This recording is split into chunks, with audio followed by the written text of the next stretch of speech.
Rejoice, ladies and gentlemen. It is here, the sequel to the movie nobody asked for. All right, welcome to the director's cut of the second part of Rebel Moon, which again, the original version was called The Scar Giver. Wait till you see where that title came from. And the new one is called what was Curse of Forgiveness. That's it, Curse of Forgiveness. Thank you. Okay, so basically, everybody, this is, of course, the second director's cut. It's considerably shorter, and it was shot and made at the same time. So obviously, no feedback from the first movie was taken into account. Which, again, that's to be fair, to be expected. One update that I do have in between the times that we recorded the last commentary and we're now doing this is that unlike the original versions of the movies, these director's cuts didn't even reach the top 10 of most viewed on Netflix in the week that they came out. So really, we ever clearly people didn't come back for seconds when it comes to these. I didn't know Netflix had an official one. Like, did they actually post the numbers regularly? Yeah, they do. So Netflix, that whole trying to capture the Snyder Cut magic thing, it backfired. Like, look, like I said, Rebel Moon seems to be the movie that even Snyder fans are walking out of Snyder on. So, again, even if the director's cut fixed problems, part of me wonders if the Rebel Moon well has been tapped. The problem is that a lot of people didn't like the original version, so they just weren't interested in watching the new ones. Again, it's a similar thing with Sucker Punch, for example, to give another example. And apparently there was some word of mouth that the director's cuts either weren't good or somehow made the movies worse. I'll admit, from what I've seen on the first one, I wouldn't say it made it worse. Granted, this is me partly going off of what I hear the original version was like. Yeah, and once again, everybody, I got my stopwatch ready. This is the same staff, so there are no need to introductions or anything. So, and you already know this, just start right before the Netflix logo. So we already know how this is going. So 3, 2, 1, click. So it went also, from being... just to mention a few things, because I found in the meantime, Kora's friend, the farmer guy, his name is pronounced Gunnar, not Gunnar, Pedro. Okay. And apparently the character who survived the friend of the Blood X brothers, siblings, TV Tropes tells me that the character is referred with the they them pronoun, but I haven't checked yet the movie, the first movie, if they actually, addressed said character with such. I honestly don't recall us ever addressing them. Like, I don't remember anyone referring to Gunnar as not Gunnar, Milus, the one that survived best friend to the Blood X brothers. Like okay. I don't remember them being addressed in the movie itself by them. I don't know if the actor who portrays the character, if they're non-binary or not. It is Duffy, so I don't know anything about the matter, especially because there's not much on the bio. Anyway, we start with a scene from the previous movie, I guess. Well, seems like it. I'm guessing this is in addition to this cut, since what Pedro tells me, everything having to do with the weird weeping statue machine is that gets powered by the victims of Imperium. So what we're seeing here are the future scripts for Borderlands movie sequels. Why were the scripts made out of skeletons? Why do you think? Not counting that scene. That scene felt like it was perfectly fine in terms of motion. Again, this is new. Maybe. All right. Then now we're showcasing the fact that they revived Admiral. The original cut also started with a repeat of his revival scene. So this is in line. I do wonder if this is supposed to be potential, or implication of the fact that the princess is dead and they're experimenting with this machine with the idea that one day they might revive her. Also, was it just me, or did that smoke look like it was straight out of an anime animated? Those guys look like the acolytes from Lost Odyssey. Like you said, the iconography is similar also to stuff like Warhammer 40k, which in itself, for this specific thing, might take inspiration from the Spanish craze of the medieval times.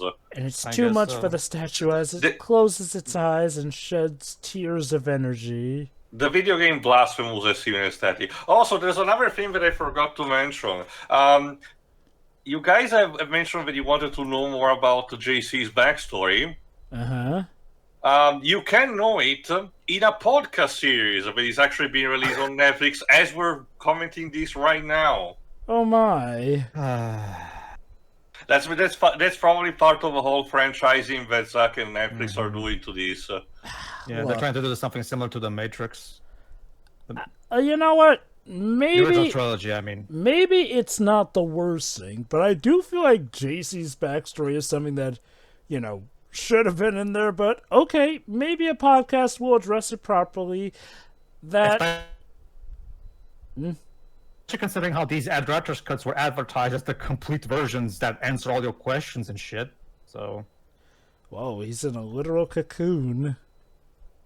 That's weird because at the end of the previous part, we showcased that while screaming, he was reborn properly. Yeah, yeah. Don't you see, guys? This is a homage to that bit in Rogue One where we see Darth Vader bathing and whatever. I guess it's meant to be a butterfly metaphor or something. I don't know. It's weird because I recall in the end of the original movie, he was just bathed in the liquid, not like immersed. Maybe in it was our liquid. first phase and this is the next one. I don't know. I I guess suppose. so. They did mention that it can cause brain damage, so... That's the thing too. To be perfectly honest, I don't notice any difference from his character in the previous movie to in this one. To be honest with you, So this although movie maybe this cut will fix that. So this movie went from being the Scar Giver to being the Curse of Forgiveness. I'm wondering Yes. if the name change is also thematic to the Like story. I said at the end of the previous part, Jova, it might be connected to the new poster.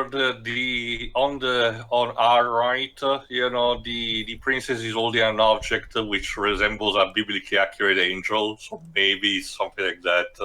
There Hey, you that's go. the title of the normal cut. The original cut. So there you go. The scar Kora is now known as the Scar Giver. Why? Because she's the one who gave him that scar he now has. That's it. That's the reason for the original cut's name. I mean, sure. I mean, Like, you see, if she's supposed to be our protagonist anyway, I guess, but and perhaps this being it's kind changed of to weird when they Curse. drop it in the early minutes. I'm guessing that this being changed to Curse of Forgiveness means that she will have to come to forgive him. Oh my God, he's being revived by the title. It's alive! Welcome to Rebel Moon live on pay-per-view. Meanwhile, to in pay a a Netflix galaxy subscription, not to so view. far away. It's funny you say that, Pager, because soon a lot of WWE stuff's moving to Netflix. Yep. Uh, Here you go. Here comes the new subtitle. Curse of Forgiveness. Why is it? Is that the font they used for the title for J.J. Abrams' Trek films? Possible. So let's go back to the farm planet, I guess. So yeah, let's carry on from where we left off. Oh wait, never mind. Well, yeah, we are back on the farm planet, but we're with Although Farm. that showcased by the end of the previous, the previous movie, a bunch of bounty hunter space orcs might have been, preparing an attack already. All right. Hey Dwebs, I'm wondering if in this cut the scene where they're giving away the quilts will actually be better. We'll see. You guys will know what I mean when we get to it. Sure. That's the thing, though. The second movie was so boring. I could barely even remember half of it. I'm discount Hugh Jackman. I think I saw him too, but I think the guy on the right, on the left is the guy who was the villain, the turncoat villain in Army of Thieves. Yeah. Cage. Now I guess That's he's the- a good guy here. And here's discount Jennifer Morrison.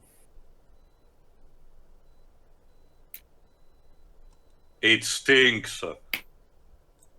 It's the thought that counts. No, it doesn't. And we got... Okay, I would say discount Ezra Miller, but... No, please. that would be an insult to this guy. Yep. Let me actually check who is played by.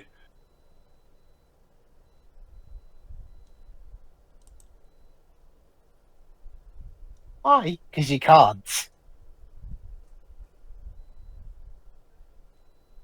Radio. Double agent. Okay. Man, like I said in the previous commentary, the original cuts really did this character dirty. Yeah, Aris. Yeah. I'm guessing Like, the idea. Aris was really done dirty in the original versions. So I'm guessing, yeah, like you said, he's a double agent. So in this case, I'm guessing he's basically, posing as if he's still on their side, just to make them think, hey, something's not right. Alright, I don't know if it's supposed to be pronounced Sky. Hello, guys. I'm still in the move. Oh, wait. No, never mind. I thought it was James. Never mind. Ignore me. Go ahead. Remember, the space orcs want to attack the village. I think Yeah. I don't know if it's being pronounced Sky or Ski Young. Which, let me see. Oh god, he was in the Halo series. Oof.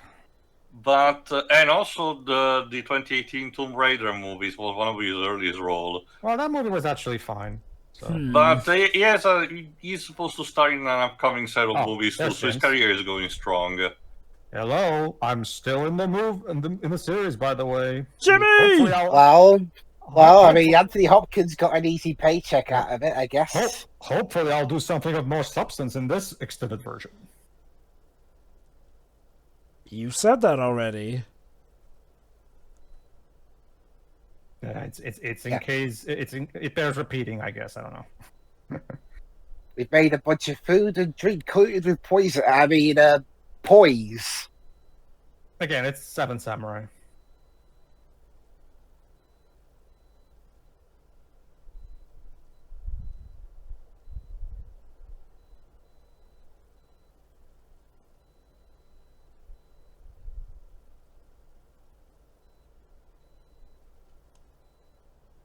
By the way, I'm not part of the group since, Darian's dead. Debatable.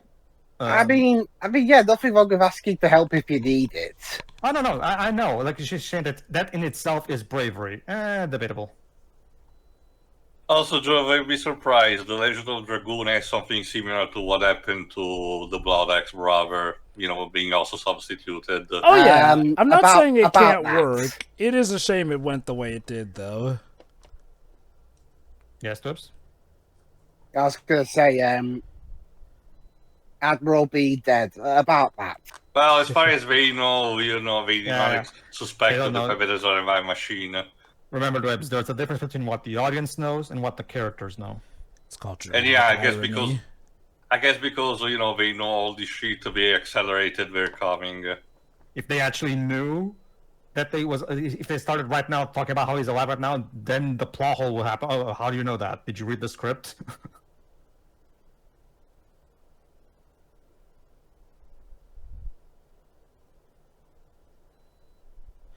Oh, so are they suggesting that the grain helps power the machine that brought him back to life?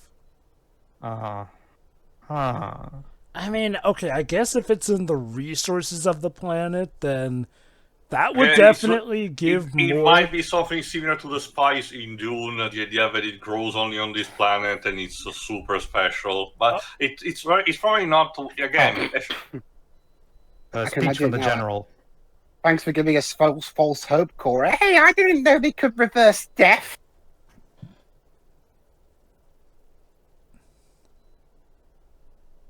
There's going to be 4 more of these movies afterwards. Also, I have top billing in this movie, so it's about time I actually started acting like it.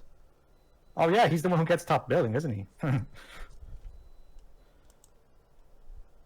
I mean, not super top billing, like he's apparently second listed after Sophia, but still, pretty high up there, especially for a character who kind of only showed like halfway through the first movie.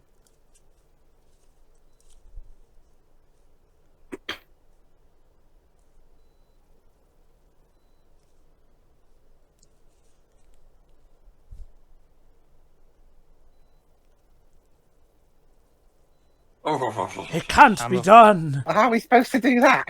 Well, General, I'm afraid I don't think that's how it works.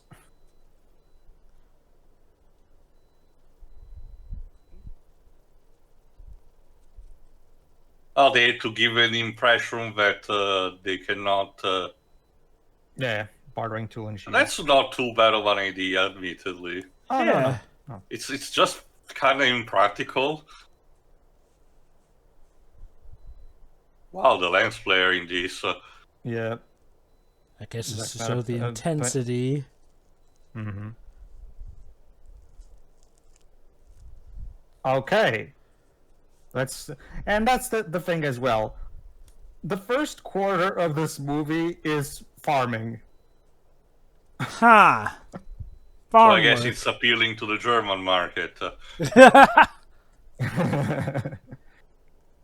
Okay, and we're also going to get finally the moment where I can finally talk about this other element, but I'll wait. The budding romance between Gunnar and Kora. Kora, yep. Admittedly, again, watching again a bit at the beginning of a previous movie, there was something that was kind of hinted, or at least that he was having feelings for her, just that she was not reciprocating them. Like, And right at the beginning, I mean, the festival of fertility that they had. there Yeah, were- I can believe that. It's just that, like I said, that one moment in the first movie where they hold hands and like meant to signify that they're getting closer. It just felt phony. It's just like we didn't see. It's any also kind of about the fact that this progression. guy doesn't really talk, and he comes across as a result Yeah. as borderline creepy with Yeah, the no, session. That and he's bland as a piece of toast, Like, personality-wise. like their romance is fine on paper, but in execution, it's not well executed. Like, the idea is that she is somebody who's been trained not to love, so she only goes for the physical. But he is supposed to be the one that helps bring her back to show her that true love does exist. And yet, this feels lifeless. I wouldn't have a problem with this if they were just friends with benefits. Like if the movie made that clear. But trust me, that's not what Zack is going for. As someone Alright, who's seen the movie, I can. And yes, Pedro- there's more porn. So Pedro, go ahead, you Theo. told me that the regular cut, the Scargiver version, did had a sex scene that was PG-13. Is this the one? Yes. Okay. So I guess Okay. this time we're going to see the full unrated X version. I'm guessing the idea is supposed to be that this is contrasting from the sex scene in the first movie where clearly it was just physical and she felt no love, but this is supposed to be her now having found the love Yeah. in her heart Love once it. again, and he is finding the There you love go. in between her cleavage. Yeah, in this one we get to see her boobies. But and again, that would be fine, Jova. But in order to make that work, the movies have to make this romance feel believable and make us invest in it. Which I can't speak for other people, but I'm not. Because, like I said, Gunnar is bland as a post. Kora is better because she has her war backstory, but she's not exactly a beacon of personality either. Wait, is he going down on her? I mean, yeah. Well, yeah. What does he look? Did he look like Jova? Do you need a drawing? No, called I've fore- already it's called seen enough, foreplay. thank you. Is Zack not clear enough for you, Jova? Do you need more? Tio, I've seen the art he made of Batman going down on Catwoman. I know, but that being said, it's funny the way you pronounce his name, Pedro. You make him sound like he's a gooner. Oh, that's the thing, Jova. Like you said at the beginning, that's the way it's pronounced apparently because it's rooted in the German version of the name. But yeah, all joking aside, I get what the idea is to show that this is her now being in love. So why do I not feel like there's a difference between this and the loveless sex scene in the first movie? Because again, in order for this to work, you need to have these characters need to have chemistry, common interests. They need to also build a solid relationship over time. Which again, the first movie they only had like one major affectionate scene together in the first movie, the one with the whole hands, right? Everything else was just her explaining her backstory to him, and just exposition trading.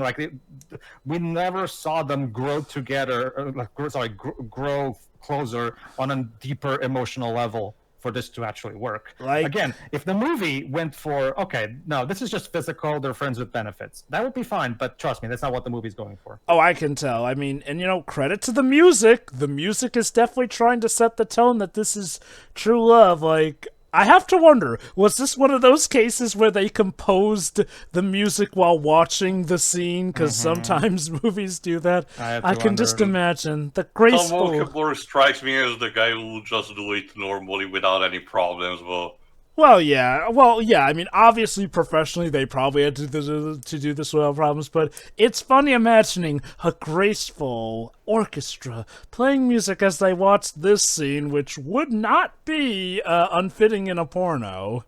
Well, the sex scene in the first Terminator was better than this, despite being less explicit. Okay. Better or worse loving sex scene than the ones in the room? I mean, do you even have to ask, Drova? Holy shit. I'm curious on what Pedro whatever thinks in blandness, Gunnar might have had, how at least the body is more appealing than the one of fucking Tommy Wiseau. It's like the basically Teo in the in the original cut, we see some kissing here and there, and then we cut to this part where they're already done, basically. Surprisingly, also, no penis. Well, we don't even see, her Kora. But I want to also hypothesize that one potential reason was the fact that when pressured at gunpoint, to kill her, Gunnar instead chose to be brave and save the life of her and everyone. Maybe there was also a catalyst. I guess it's just that, like I said, they need to have the characters. Hold on. Yeah. The stained glass in the background actually has the wolf symbol that is on the poster of these extended cuts. So I guess it's iconography from the Imperium. Interesting. So we got more backstory of hers in this. Okay. Carrie Elwes is chastising the Admiral. Your movie sucks.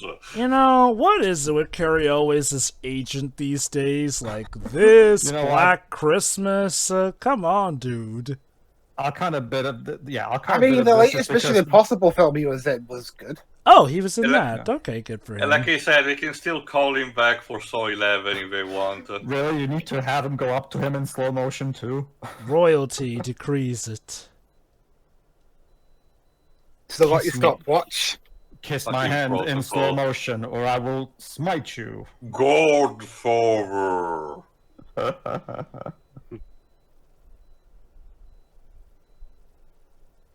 I don't know, just seeing Carrie Elwes in a role like this just feels weird. It's weird. You'll be surprised, Pedro. You want to get be ready for Dune Part 2, which has Christopher Walken as the Emperor in a complete serious manner. Oh hell yes! To be fair, Christopher Walken has done serious roles before.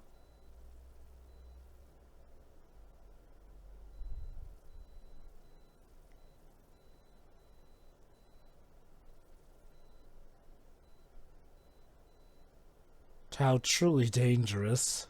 Wow, this is actually in line with the original cut, because the original cut, everything that was in a flashback was also in slow motion.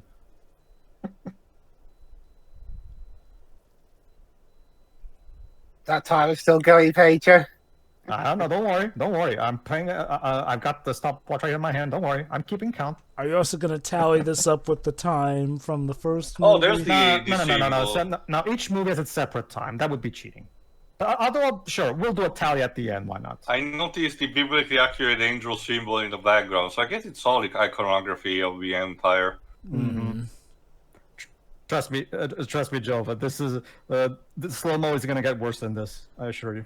It would seem that swearing finally unnerved the king enough to think, wait, is this guy trying to usurp me? Alright, I'll not count this. Yeah, this feels on the level. Oh, let me... there are a bunch of the royal androids like JC. Let me guess. He instructed Kora to kill the royal family so he could take over. How nice. Oh, that's why they revolted. Okay.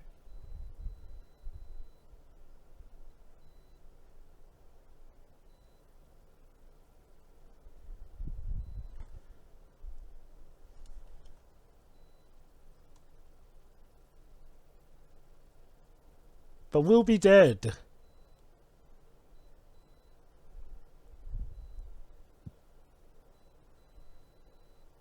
Ouch. Okay, if he's actually telling the truth, this is a bit of an interesting, nuanced perspective in that he became a villain by necessity.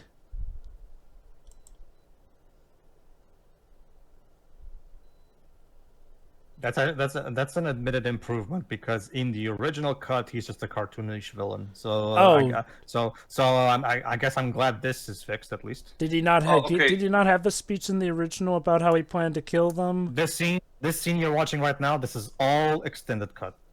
This scene was not in the original one. Huh.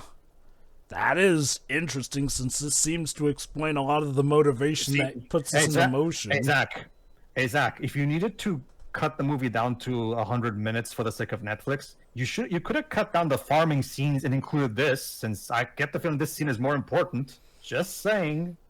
But hey, what do I know?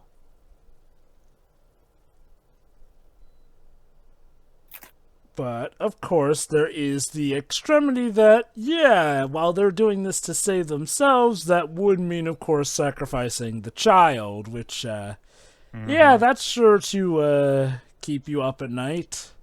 By this point in the original cut, we were already at the farming bits. And I guess another thing someone may have to ask was the king actually in the right for wanting to kill the general, seeing how the Empire is now under Belarius's command? Belisarius. I think it's this scene. Yeah, this is the scene. Yeah, this is the scene, Dwibs. Okay, fun fact. When me and Dej watched this movie together blind for the first time, right? We were utterly baffled by this scene. I tried to watch the scene again. Okay, no, it can't possibly be that. We must have missed something. So I went back and rewatched the scene. We paused the movie and everything. And I also watched it again with Dwibs as well after. And, okay, let's just say the way this scene was handled in the original cut was left incomprehensible. So hopefully this extended cut fixes it. Oh, slow motion.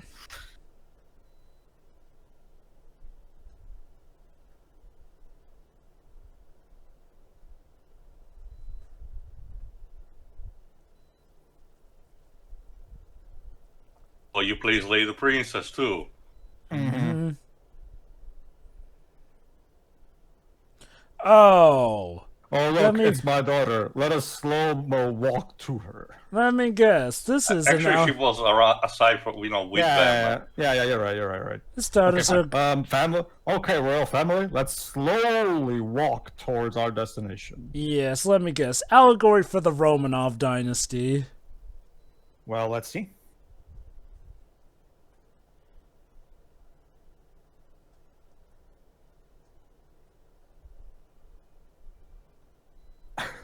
Did they literally get an violent in the scene? You're very bold, aren't you, today? He's doing this. Yes. Okay. I don't know if this one explains it, but in the original cut, they don't explain what the hell those musicians are even doing there. I'm guessing they're there to play their requiem. Yeah. I guess. It's almost like they It's like they play music for a funeral. Whose funeral is it, by the way? Okay. Yours. Oh, they will be late with you. All right. So hopefully this scene is better in this cut. Let's see. I'm guessing he's playing all this to basically be his own fanciful coronation upon killing them. Oh, we're doing the Idol of March thing. Okay. And remember, Kora was raised by Belisarius, so... Yep. Et tu, Belisarius. He had his own orchestra to play their murder. guess in the original cut, the deaths are, more less bloody, less graphical. Yep. Oh, come on, Zach. The Queen has a pearl necklace and you did not want to replicate the Wayne death, the Wayne Paris death. I guess he really... Wait, hold on. Is he about to rip off the necklace? Let's kill the Queen in slow motion, man. As Julius Caesar said before dying, politics can hurt.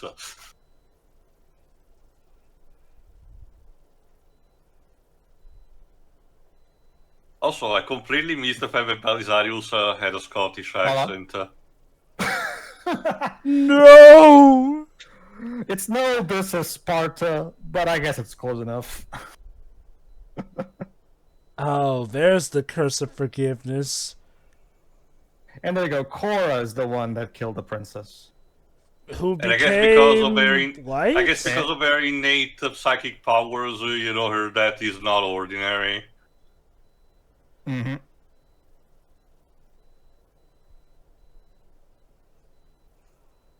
I love how he literally waited for the daughter to die before finishing off the king. As showcased by the first scene in the Chalice of Blood version of the first movie, Jova, the Empire is made of people who love to see others suffer. Yes. Yeah. All right.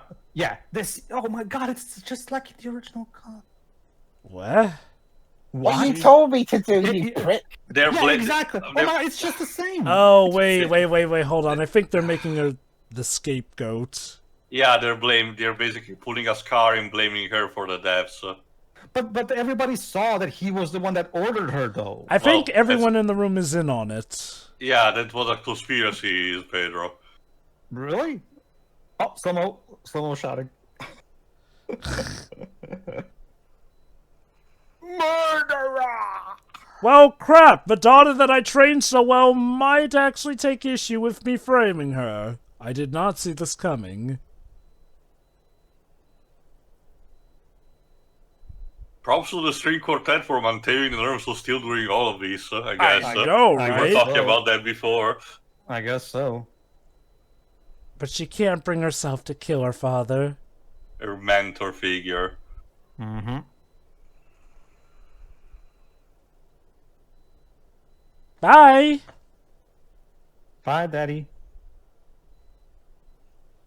You know, Belisarius, with all due respect, why, out of all the people to pin it on, did you choose your daughter who you raised to essentially more or less be your lead? Jova, I think you're answering to yourself. Gee, the person who actually found a child on the battlefield and instead of killing her, basically groom her to be a soldier for a tool for his purpose, decided to discard her when the time was correct and pin the whole responsibility on her. Gee, that truly sounds illogical, don't you think? Yeah, it's like the problem is, dude, you had your perfect loyal soldier, and now you may have created legit your worst enemy, but weirdly enough, he wants her brought to him alive again, which... I don't know if it's so that he can kill her himself, essentially, or he's had a change of heart. Maybe I suppose at this point that the tooth, mosaic is more of a symbolic representation for showcasing that the Empire totally still cares about the royal family and it's a memoir of a princess.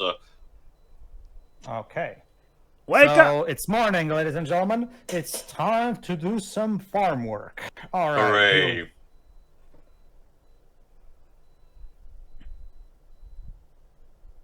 All right. You, Bodie, you told them to do it. All right, Libs. Are you ready? Everyone's in their farm outfits. Mm-hmm.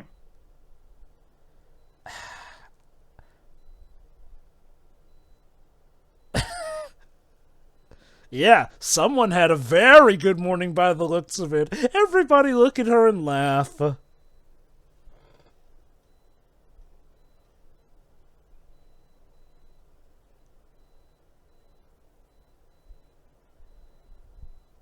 All right. Let's get to work. Well, Literally. maybe we'll get some good character development out of this farming sequence. Well, let's see. So yeah, welcome to Farming the Movie. Oh, I need a song, of course. It's It would be a Zack Snyder. It's like that woman that starts singing out of nowhere in the Snyder Cut. Well, that's the thing. This doesn't seem to be a licensed song, but something Slow-mo. was made for this. Slow-mo and Oh blur. no, I get that. I get that. It's also done in the style of traditional old ballads. So I guess they want to replicate, like the scope, not scope, but the type of folklore Yeah. type of imagery and behavior of stuff like, again, Lord of the Rings, I suppose. Well, I guess if grain is so goddamn important to the plot, we might as well show its harvesting in good, luscious detail. Good, slow motion detail. Feel the grain in your hands. Oh wait, Joe, it's gonna get better.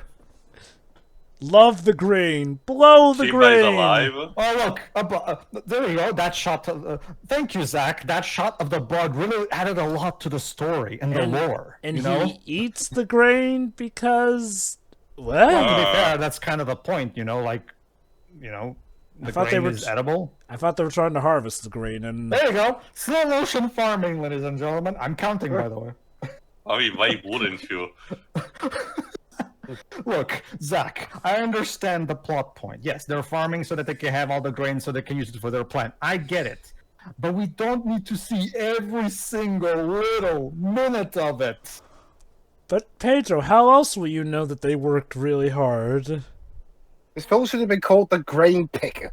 I mean, I guess I will say this: it's a better harvesting scene than the one in the Host of 2013. I was actually thinking about the Host when this scene and came so up. far, no one was that idiot to actually give a child a scythe, which he cuts himself. Well, it was a sequel in the Host, but about that too, actually. Oh. But hold on, not just yet. Yes, thank you for the slow-mo pan shot of these people. That was and yeah, look at that. She's okay. I get. And now she's using dual. They're not even sides. What are you doing? You're just using 2 sticks. How are you supposed to side with that? Hey, Bayduna, stop practicing with those sticks and come and help us. I have to look Hey, cool. that's what I was told to do in the script, and I'm doing it. Okay. I don't remember. Yeah, this was not in the original cut. Like, I can't tell. Is she supposed to be harvesting or is she practicing? no, I mean she's practicing training. She's practicing just with 2 sticks to symbolize her swords. It's weird. I guess it's because the others are taking a break. Oh, I get it. They're expanding upon this particular dynamic. But I'll get to it later. Yeah, more slow-mo farming. It looked like she was posing for a Vogue magazine in that last shot. I guess these Oh my god. Sorry, go on. No, continue. Oh my god, these scenes are even longer. I guess this allows me to talk about something that, well, not necessarily controversial, it's something that I did ponder for a while, especially watching, already part 1, and it's also slightly applicable to this, I know that it's not the case just because Zack has his usual gigantic ego, but I have to be honest, a lot of the pending shots here genuinely looks like some of those GIFs of proof of concept that AI commercials actually show you. Well, yeah, remember he was a commercial director at first, so well, I guess not for AI, so that's what I mean. Okay. If you haven't seen one, you know what I mean about it. The idea of a static image turned into a slow motion, but it has this uncanny valley effect. It's kind of similar to that, but I genuinely know it's not the case because Zack has too much of an ego to use AI. That I'm certain of that. I do know what you're talking about, though. The kind of AI ones that show a process or change in time, obviously with the character, but in the background you can see stuff obviously changing constantly because that's just how AI is. At least for now. Like I said, in MGS4 drove, it's only a matter of time. I said that before and I'll say it again. AI is a tool. It can be used for evil, but it can also be used for good.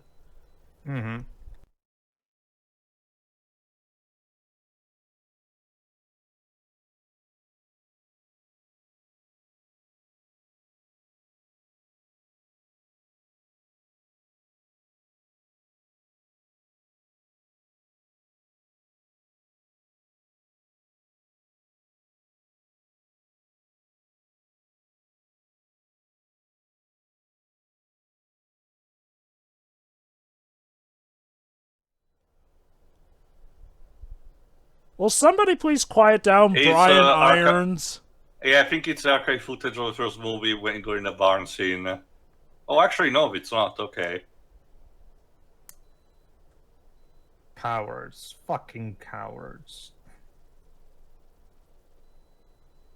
Oh, okay, that's what happened. So basically, he was suffering some madness. I'm guessing that that little cloth is meant to be like parallel to ancient Romans who had those kinds of. Mm-hmm.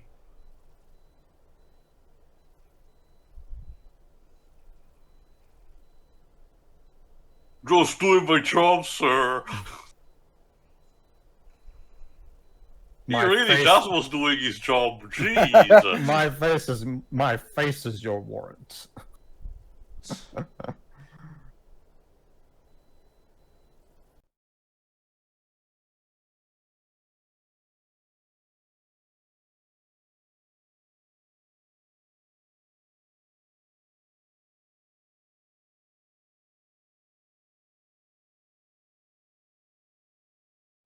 No, I want to keep the scar. As a reminder. Battle trophy, I guess. Yes, very good.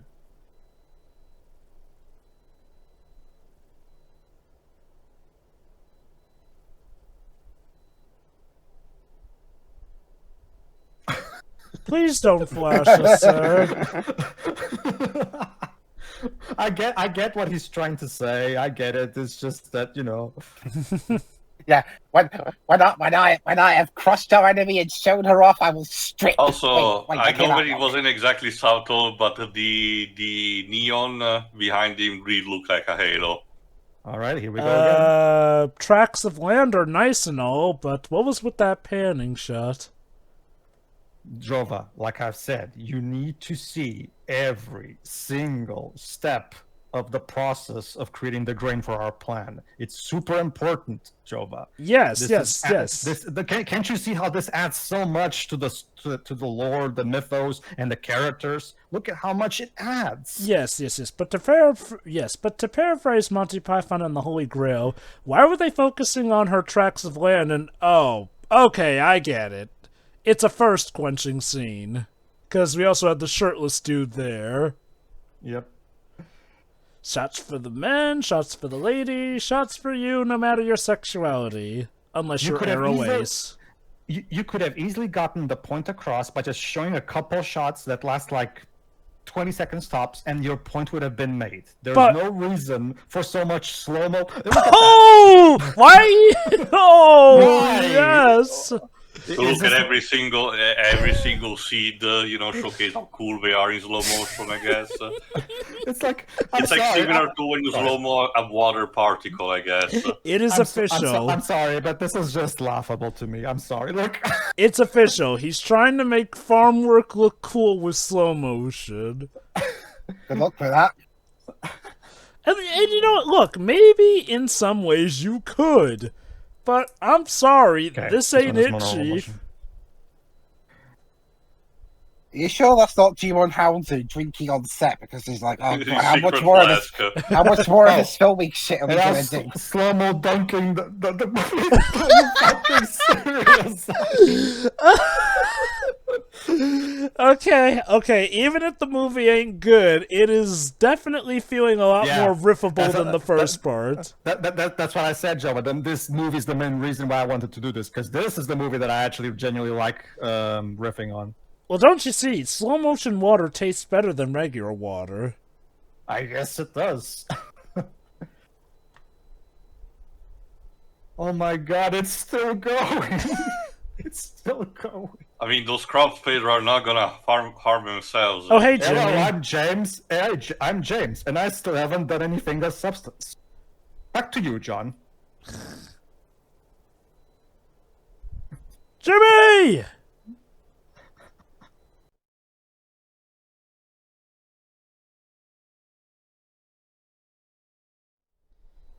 Well, It's important we don't miss a single second of this, Strips. Well, this is critical to the story. We need to pay attention. Look at the bright side. Now you will know for sure they definitely farmed. And farmed and farmed and farmed. Dun, dun, dun, dun, dun, dun, dun, dun, And dun. then we need to come up with our sort of that theme, but not really to avoid copyright restrictions. No. It's simple, this. We just play the theme in slow motion. There you go. You get the point. Yeah.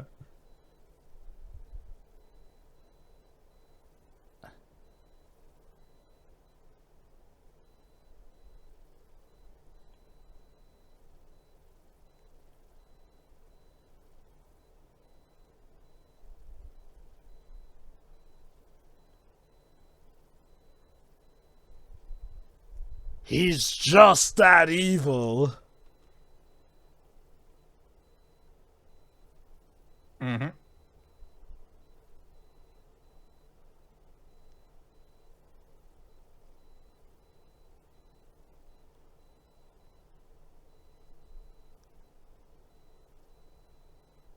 Yeah, we'll give him a few hours and then we'll blast him out of the sky. Boy, I must say, you got with the program very well, despite acting reluctant before you came onto that planet. I fought better. I thought better about the situation. Oh, is that the Millennium Puzzle? Oh my god, it looks like it. That's hang on. Actually, either that or a more complicated version of that triangle from the first Tomb Raider movie. The iconography, the triangle with the eye in the middle, is one of the symbologies of God, and these days is more popular for the Illuminati meme. So I understand that. So apparently, it's just that the fact that it's a pyramid, reminds me of it. Go on. So apparently, General Noble sees through the deception. Apparently so, because he's just that good. Oh, here it is. This is the. Wait, it's not the quilt scene yet, is it?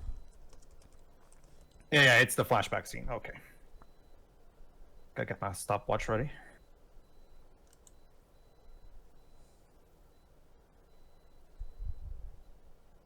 Mm-hmm. Well, here's the basic gist of it, guys. This is the scene where Zack Snyder realized, you know what? I have yet to flesh out all the other characters aside from Kora. So that's what this scene is for. So basically, everyone tell your backstory so we're all caught up. Basically, yeah. This really, combined also with the first movie, this really felt like it was supposed to be a series at this point, because dedicating an entire episode to essentially flashback to flesh out the characters. You know what? Sorry, I thought you were done. Go on. Kind of makes sense. Go on. That's a good segue, Theo. Thank you. I will bring up that point right now. And this is something that becomes incredibly apparent with this particular movie. This would have been a much better if they just, it's Netflix, make it a TV series. Because each of these flashbacks that we're seeing right now would have made some potentially really good TV episodes, right? That way you could flesh out each individual character separately and flesh out everything more. But because this is a movie, you have to cram all of the backstories into a single movie, right? So you can't flesh them out as you would have been able to if it was a TV series. So yeah, like Theo just said, this would have been a much better execution if it was a TV series. That way would have given them a lot more time to do things. Mm-hmm. I wonder, was it because, as far as I know, Zack Snyder doesn't really have experience with making TV shows, and to my understanding... Well, he's making a TV show for Netflix right now. The animated one, the Fight of the Gods. Is he completely in charge of that one though, or is it more like he just gave a basic outline and is letting another team handle that? Yeah, he's the showrunner, but somebody else is writing and directing. Yes. That being said, it's still a project of his, so it's not like he doesn't like working on TV shows, right? And yes. All of these flashbacks are all in slow motion. So they exterminated his entire platoon because of him. In front of him because he was a. Again, it's one of those things where there's nothing inherently wrong with these sob stories necessarily. It's just that also, is it just me or does it look like he's more about to burst into laughter than actually crying? Whoa, that apparently made him angry enough to break free of the chains. Yeah, like I said, this is the main problem. The backstories are rushed through. They're conceptually fine, but because you have to cram all this into a single movie while still getting the rest of the story done, the flashbacks have to be done in a very okay. Look, let me use Avatar: The Last Airbender's The Storm episode. The Storm only had a lot of flashback work for both Aang and Zuko, and since the entire episode was focused on fleshing out the backstory of those two characters, especially Zuko's, right? And this is where the TV series aspect would have worked really well. You could have had an entire episode dedicated to him, and an entire episode dedicated to the other, to Tarek. Is that his name? Tarek. An entire episode dedicated to all of them. But because here's an idea. If you want to make this death scene impactful, show me his past with his troops, making connections, them all acting like drinking together, so I can get a good grasp on what he lost. Again, like I said various times before, I can't empathize with the general in this scene because I don't know what he lost. I don't know what kind of relationship he had with his troops. It's literally just, I lost my troops, and that's it. Feel sorry for me. How sad. Don't get me wrong. The actor, what's his name again? The actor, Jimon Hansu. The actor does a fantastic job trying to sell this, but in my opinion, it's just like it needs more fleshing out for it to work.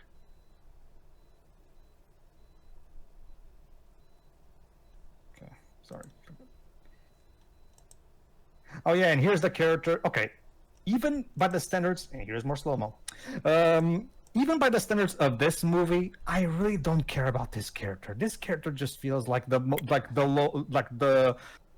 character that's just here, even by this movie standards. Also, if I may talk about Ray Fisher's character's death, it's one thing to have his character die, but you feel like this character here, they should be distraught about what happened. It appeared like they truly cared for him based off of that, but we haven't heard a word about the mourning of Blood Axe. Not even from his sister, even, who, given how much a big deal she made about his safety, you'd think we would hear about in this one. I guess. But the movie's not over yet, Jova, so put a pin on that. Yes, dear? I was thinking, considering they showcase some violence, I guess some of these scenes are part of this cut. Okay. Mm-hmm, mm-hmm. And yes, like I've said, all of these flashbacks are all in slow motion. I'm right. Okay, hold on. 16 minutes. We're at 16 minutes of slow-mo. Oh, like...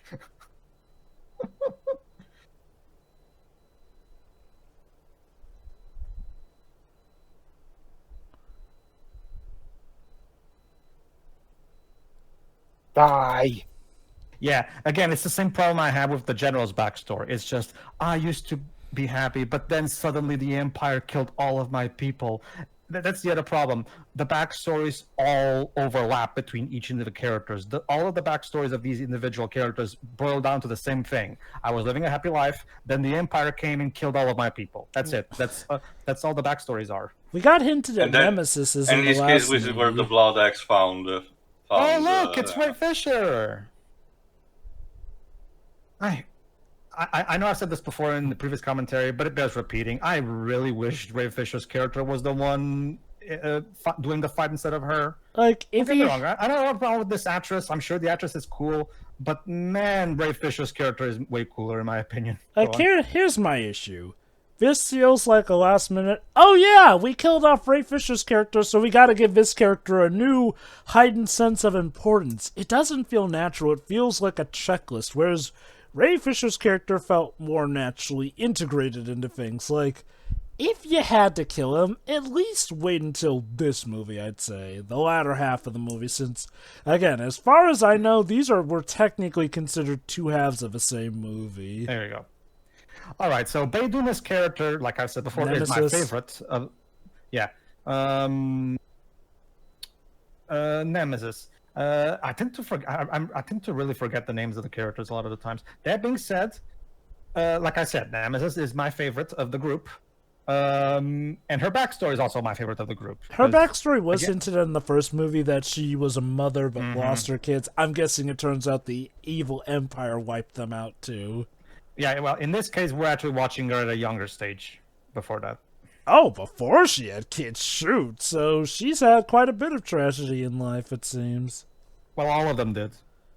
Well, but I mean, apparently even before the Empire came to kick her down. Unless the Empire came twice in her life, which might, as sad as it is, it's not completely unbelievable. That's sort of what's happening with Kora when you get down to it. Again, going back to what I was saying, I really wish this was a TV series so we could have an entire episode dedicated to Nemesis and fleshing all of this stuff out. I do agree that this... I would want to see that. I would want to see that. And given how long and continuous things be, it probably would have been better to wrap things around as a series than trying to fit it all into movies, especially since they got like no less than 6 apparently planned to tell this full story, even though from what I recall only the 2 were originally in the cards. Look at in John Wick, right? In John Wick doesn't immediately start with the dog getting killed. First we see a bit of John playing mourning the dog, his wife. Loading his wife and all that stuff. So we get to see how his life is before shit hits the fan. By that logic, we don't really see him having a life with his wife. The movie literally starts with her being dead. Well, that's true, but it's more about the dog than the wife anyway. Yeah, like the wife, helps emphasize why the dog means so much to him. Like, it's one of his last connections to her, essentially. Oh. Yeah, the Empire goes around killing a lot of people, doesn't they? Well, that's kind of how it's getting to that point where it's like in the Street Fighter movie. For you, the day we killed all your people was the most tragic day of your life. But for me, it was Friday. Wait, she cut off her own arms? Yeah, I don't get it either. Like, I like Nemesis, but even I'm a bit was that really necessary? Potential reference to old school samurai mentality about shame and dishonor in this case. Hey, she gets a metal arm from the loss of a village. She had already a prosthetic arm, so I guess this is just another one. All right, we've reached 20 minutes of slow motion, ladies and gentlemen. 20 minutes. Or it is possible that the prosthetic arms gives her an edge, so she sacrificed an arm to dedicate her whole life about combat. That might be possible too. Allow me to remind you, Jova, that we already... Sorry, go on. No, I think that's because of it. The gauntlets channel the green knife energy into the blades. So maybe it's because of that. Her weapons are by far the coolest. Again, well, no, what I mean is that that's probably why the reason she cut off her arm. Her sole dedication to combat meant that she wanted to sacrifice, her own original remaining, upper limb in order to also have maximizing potential in combat. Oh, so this guy was a prince as well. Yes. I guess his animal empathy also comes from that, considering he has a griffon besides him. They're very bird-based, it seems. Bird up. Yeah. Allow me to remind you, Jova, we're 21 minutes of slow motion right now and counting, and this means that we already surpassed the first movie by 6 minutes already.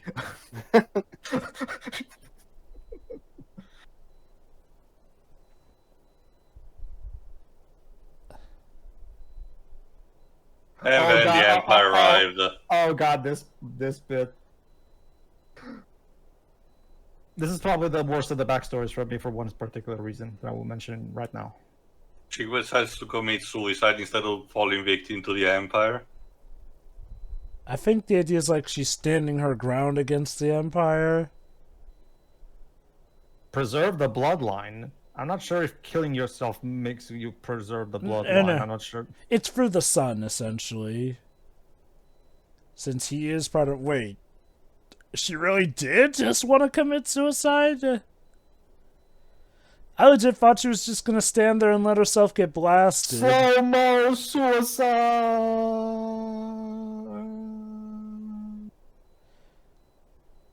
I'm sure... I'm sorry. Yes, I'm sorry. I'm sorry. I get that I'm supposed to be sad about this, but the way that's shot with the slow motion, everything, I'm sorry. I just find that unintentionally funny. Yes, of course. Committing suicide in front of my son will absolutely maintain the bloodline, because it's not like me killing myself will, threaten his own will to live. No, he'll be fine. I guess the idea behind it was it allowed him to not be captured and pass in anonymity so he could live. Instead, otherwise, they would have captured the entire remaining royal family and execute them like, they showcase the Empire does. So he ran for duty. What, is this some Lion King deal where he can return then to reclaim his throne and save the kingdom? Remember, Jova, while not completely on the same level, Pedro mentioned parallel to Conan the Barbarian. It was kind of like that, despite of humble. It's a bit different because Conan was of humble origins, but through his feat, and his honor, he eventually formed a kingdom of his own. True. Oh, and this makes Jimon Hansu cry. Of course. At least it wasn't CGI. Well, actually, General, we already know her backstory from the first movie, so we're cool. She told it in great detail she was having sex. Yeah, that too. That's also... Yeah, on a pacing level, why couldn't the flashback over be incorporated here? I don't know either. Huh. Oh my god, I literally said the exact same thing when me and Deji watched this movie for the first time. I'm guessing for the movie's sake. Didn't you tell me whether a flashback was a direct, this cuts version? I wonder. No. The flashback are on both versions. It's just that these ones are longer. I wonder, Okay. were they trying to pull a Terminator where after the super sad scene we transition into sex to show that she's found levity in her soul now that she has found love? Possible. I should clarify. I'm talking about Kora's flashbacks when I say Yeah, Yes. that's what I meant, because you did mention while you were watching that at least part of it was, new footage. Yeah, part of it, like I said, part of it. I guess we'll just assume that she tells them in detail.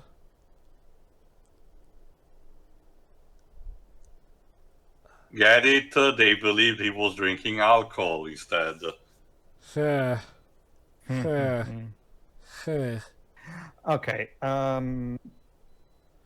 Well, I guess we got just all wait the a minute. backstory. Although, shouldn't Gunnar tell them his... Yeah. What about you? Why don't you flesh out your character too? You're the one who probably needs it the most. I did mention in the first character? movie, he was born and raised in this village and had a very mundane life until the Empire came. So, I'm not... Again, do you want more farming, Pedro? Flesh out his character. Why that he has one. Oh, never. Oh wait, is this slow motion? I think Not they're in really. real time this time. Also, Okay, Pedro, fleshing out this character imply he has one. Well, okay. You know what? He could work as the character who needs to be, told stuff, since Like he's I the said, one in with the the first mundane movie, one. I believe he still worked as, discovering how brutal the galaxy was. In this case, I do wonder if he's supposed to be not necessarily a complete, but at least a symbolic representation of the entire village, a surrogate that represents their spirit, in relation to the others. For a moment, I thought Alright, you were going to say he's an audience surrogate. The one who's just trying to fit in, the regular one straight of the man. team. Well, in that case, the movies so far have bounced around a bit. Sometimes it's Kora, the audience surrogate. Sometimes it is Gunnar. Other times it's one of the heroes that they recruited. I guess so for it's a bit all me- over the place. For me, Kora feels like the power fantasy character, whereas Gunnar feels like the closest thing to an audience surrogate. The one who needs to be, told the stuff here and there, which, allows for exposition to be given and all that jazz. Oh, let me guess. Gonna try. And as you might have noticed from the other shots before, A particular child is taking a liking to Nemesis. Yeah. I think it was more like they were trying to see who can get the drop on her. So she's gonna die trying to save him or something, right? Let's see. Well, not now. I mean, by the end of the movie, probably. Well, again, I'm just trying to Yeah. I want to. Oh God, more grain. Great. not his Oh yeah, true. Okay, I want to offer some constructive criticism regarding. Okay, first off, man, I was really hoping that this extended cut would have the flashbacks of that table scene be extended so we could improve upon it, show more of what came before the Empire came in, because that was what I was hoping, but I guess not. From what I remember, that scene with the flashbacks is basically the same. I don't think they even extended them in any way. Not that maybe I'm misremembered, but I'm pretty sure that even if they extended them, they still not really that long, like you said. No. See here, and again, goes back to what I said before. Okay. I've already talked about how this should have been a TV show. Piling up the grain turns me on. Yeah. Apparently, holy cow, girl, we don't need to fertilize the grain too. Yeah, don't splurge all over the grain, please. Go on, Pedro. Okay, fine. If you don't want to make this a TV show and you want to make it a movie, okay, could you at the very least cut down on the slow-mo farming scenes and extend the actual backstories that I think are important, than the farming scenes? Just saying. All that time that we just spent doing slow-mo farming would have been better spent extending the flashbacks to, make the characters more fleshed out. I mean, Jesus Christ, Zack's priorities are all out of whack. Now, to be fair, I guess you can argue this is unique. Not many movies do this. But then again, Zack, maybe there's a reason not many movies do this. All right. Yeah, I mean, it'd be like if in Star Wars, the whole first act was just us seeing Luke and his aunt and uncle doing their farming. Yes, dear. Well, no, I was going to make a reference to a Weird Al Yankovic song, but it's a bit too late. Okay. All right, so this is actually one of the more infamous scenes in the... And yeah, I can already tell that it's not really fixed, because I was hoping that we'd get more context of stuff before we get to this scene. Oh, let me guess. Eris and Sam are in love. Well, they will showcase Cadillac since the first movie. Yeah, we already knew that where this was going for the first movie. That's not what I'm talking about. Slow-mo dancing. Well, I meant more so in the sake that they're going to act on that love more now, or whatever. Well, let's see. But what of us are you talking about?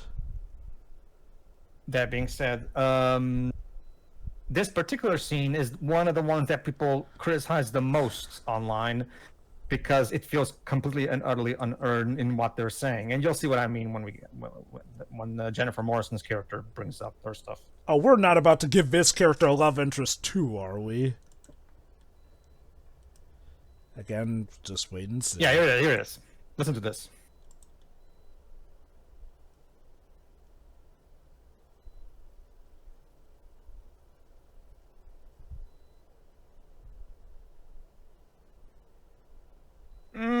Not really, based on those flashbacks, but sure. Asaf and Tarkin, of course. I mean, Tarek, sorry. Tarkin is the bad guy from Star Okay, Wars. when it comes to Jim Monanso character, I guess because, being general, it is a, high position status in the army. Yeah, true. Okay, so the only one that I would contest is probably Nemesis, because it did showcase that she might have a more humble beginning. Is it? We literally only found out about its nobility a minute ago in the movie. And also, I guess... Well, here's the thing. By nobility, I'm assuming she means, like, you're noble as in you're kind, you're generous, that kind of nobility, right? Yes, he's also technically... I don't think she even knows that they used to be a prince. Now that the movie has told her.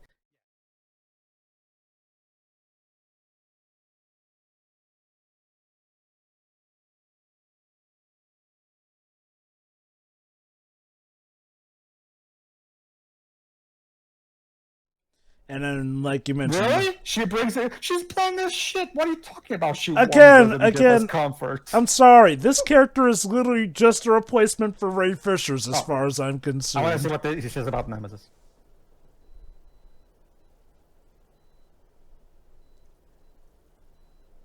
You may take life, but you also give and support life.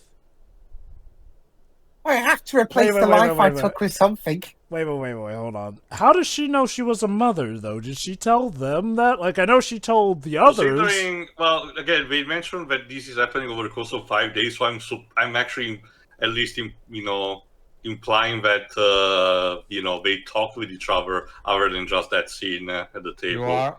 You are our ocean. You give us hope. Like Really? He does? Sorry,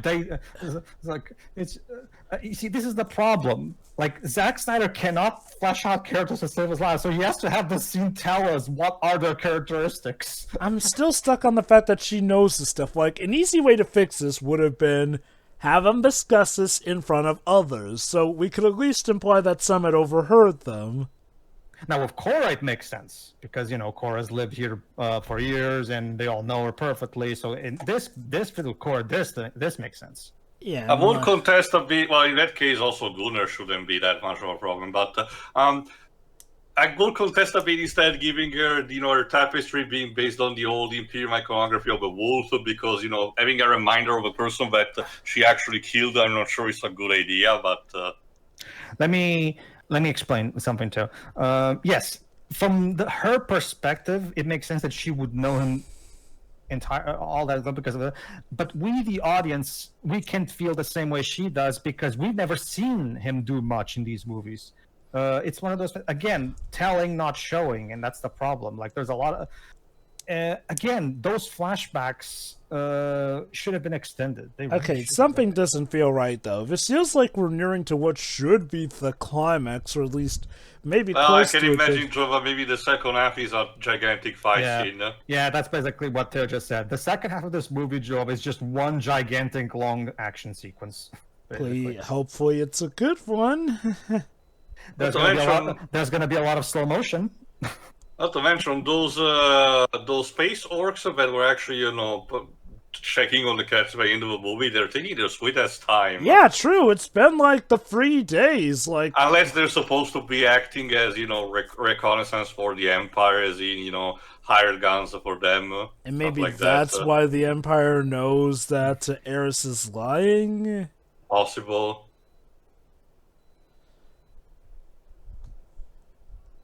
Woo! Everyone's dancing and having a good time.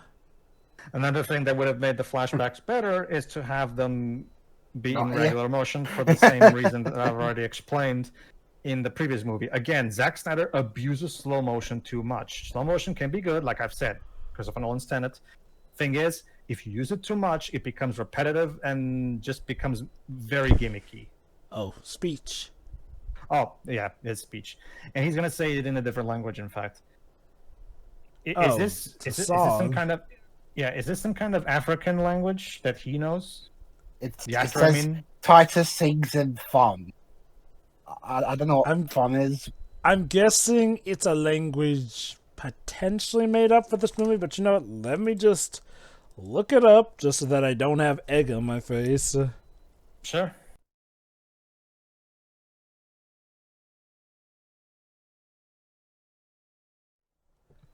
Let's see. Okay, Fon is a language of wider communication that originated in Benin and Togo. Yeah, African regions. Yeah. It's more about Italy, Pedro.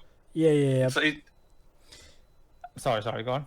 No, like I said, it's more of a Lithuania than anything. Yeah, it spreads from Nigeria to the Congo region, essentially.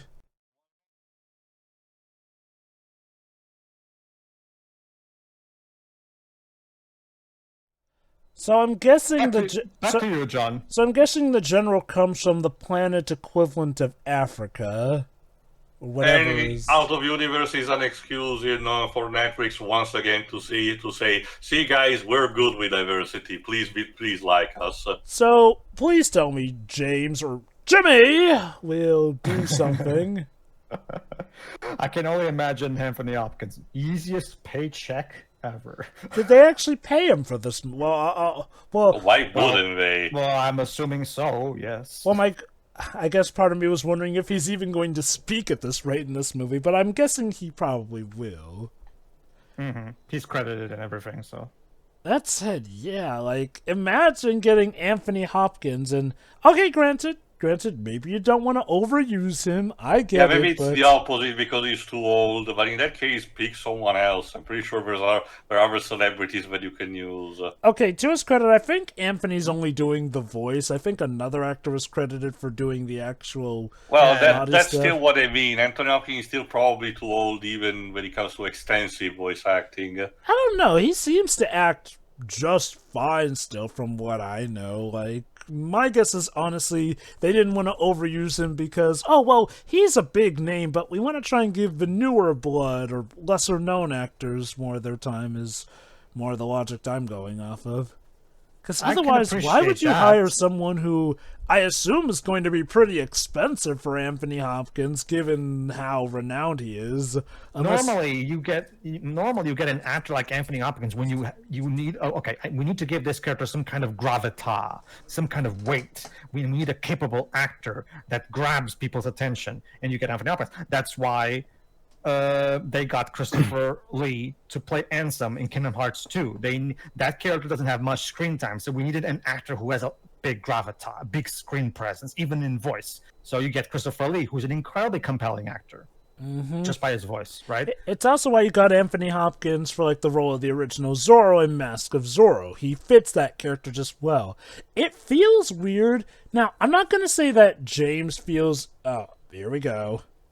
Here's another romance that, to be perfectly honest, I don't really care about. Oh yeah, they're a thing in the thing. They have been a thing since the first movie, but yeah, this is kind of just a, oh, cool, they're in love. Please, for the... Oh, hey! Peeping Tom! Jesus! They're pressing... These humans and their costumes. They're pressing their mouths together. These people in love, fucking hell. Okay, so yeah, guess you were right. They are transmitting to the Empire, I presume.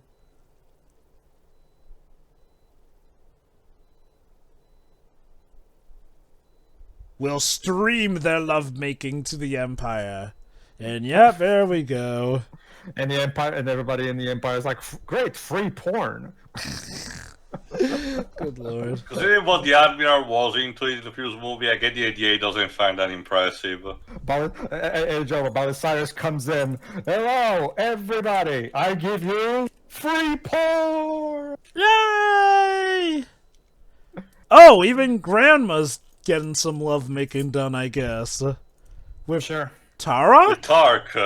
Well, I mean, I'm not judging, I guess.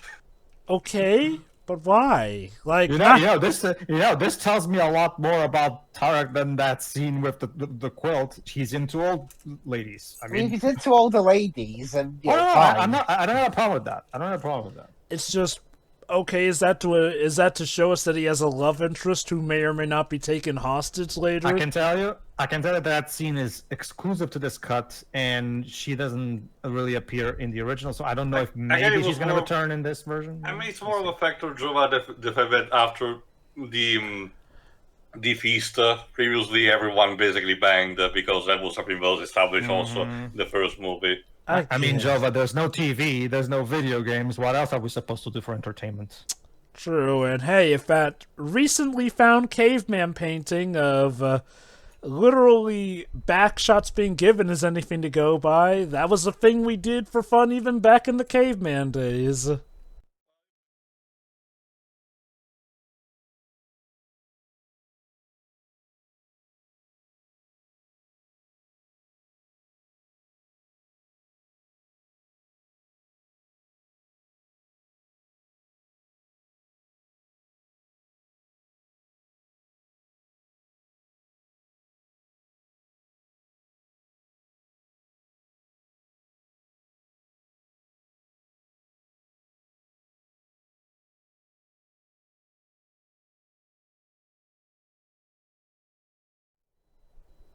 Oh, there's the old lady. I think it's her, or... No. This is a different character. It's hard to tell if it was her and it was just the shading of the lighting that made her hair look less white.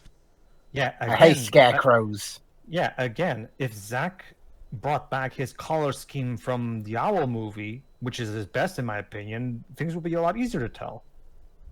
I mean, considering the track record, Pedro, we kind of had to start assuming that in that case it was an exception, given by people at Warner Bros. Animation. Oh, I understand that. I just think that it wasn't his choice. Well, that's a shame then, because I think. I mean, like I said, it would sadly still be logical with what happened, because almost all the other movies do have the desaturation thing. Although Army of Thieves actually looked colorful. Well, that's not something that he directed. Yeah, that's by somebody else. Remember the closest I can the after credit scene where suddenly the blurriness took over? True. Well, that's not blurriness. I'm talking about the desaturation. The closest I can give you, Jova, would be the original 300, but that is mostly because, in that case, they applying the different contrast that's typical of Frank Miller art style. Oh, yeah. 300 had a good reason for it. He was replicating Frank Miller work. So one question I do have. The Empire clearly knows what they're doing, so... Oh, hold on, Jova. Hello, I'm still in this movie, by the way. Pose epically. Batman posing. But I mean, if the Empire know what they're up to, how are they going to win this? Because the Empire now have all the time they need to prep, essentially, and pretty much... But okay, again, the presence of the Grey means that they cannot just orbital bombardment. They had to, get themselves on the ground and fight there. So that's already a start. That is true. Although... Sorry. Hopefully they don't try to overwhelm them with numbers. There you go. They mentioned the fact that JC is the sheep. Mm-hmm. Oh, did they mention this in the original cut? I don't think so. One thing I want to mention, actually. Yes. I'm pretty sure there's a reason Zack Snyder didn't do his own cinematography up until these recent movies. He's not very good at it. Everywhere looks like light brown or grey. Like there's no color differentiation at all. Wouldn't that be more strictly visuals rather than complete cinematography? Since, to be fair, I would say he does get a lot of his visuals down pat, just maybe not so much in the colorization. And the blurring doesn't help. Well, true, Dweebs, but there's a difference between art style and actual cinematography, like how a camera moves and everything. Because, as we established in previous movie, that is actually instead something that Zack excels at. Can I watch the kissing again? This is boring. No, we have a job to do. Prepare to transmit, ladies and gentlemen. And by transmit, I mean push a few buttons, and that'll tell them what they need to know. Okay, so we got what the orcs probably should have looked like in the Hobbit films. Well, that's the thing, Dweebs. If I had to be honest, I still believe that they probably recycled the type of, not prosthetic, but facial design and facial making of the orcs in the Bright movie, because again, that was also Netflix production. Unless Zack wants to imply that is also set in the same universe.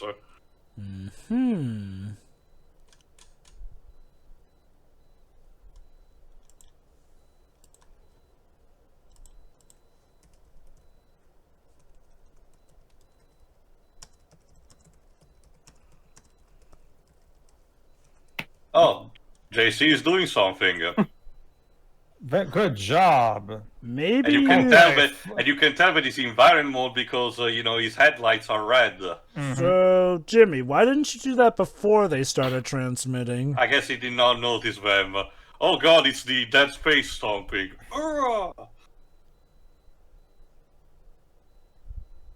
Ah, damn it! This is what we get for using Skype. Shit. Quick. I was going to say shut it off and on again, but that would shut down the whole ship. Yeah, our designs aren't really the best. Yeah, could you imagine if someone was so stupid they decided to have it so that if you try to shut down anything in the ship, it would shut the whole ship down. Oh, here it is. Gracious. Okay, aside from that fight scene we just saw, this is meant to be well, in the original version at least. Maybe this one will have more. This particular scene was the big scene between Kora and James that you're about to see.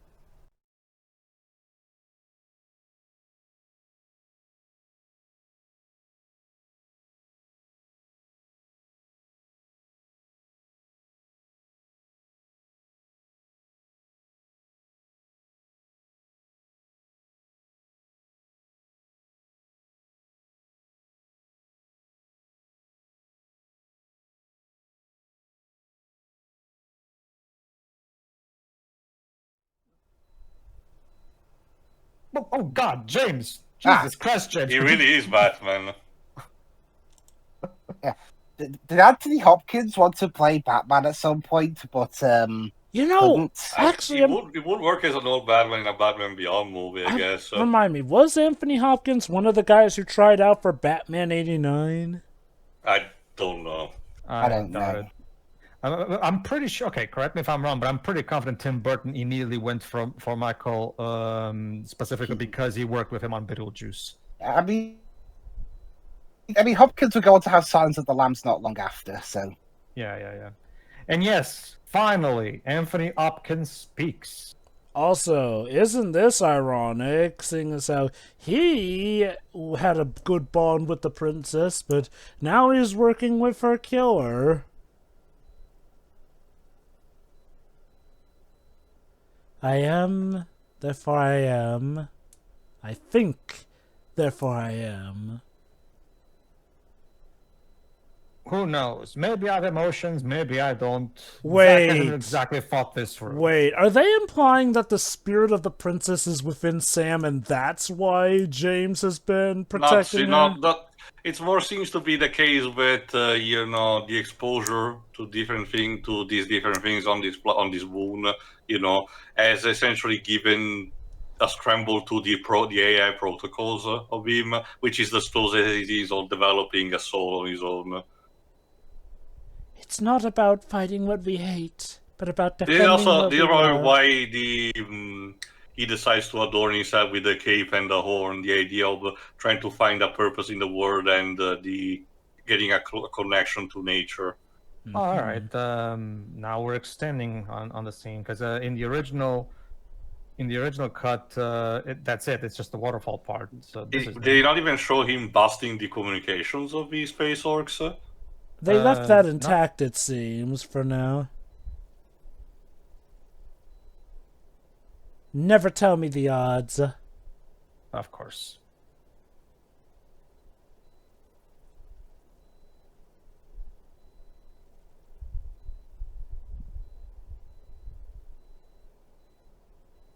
I'm a robot. Yes, but you're a robot who's developed feelings against your programming.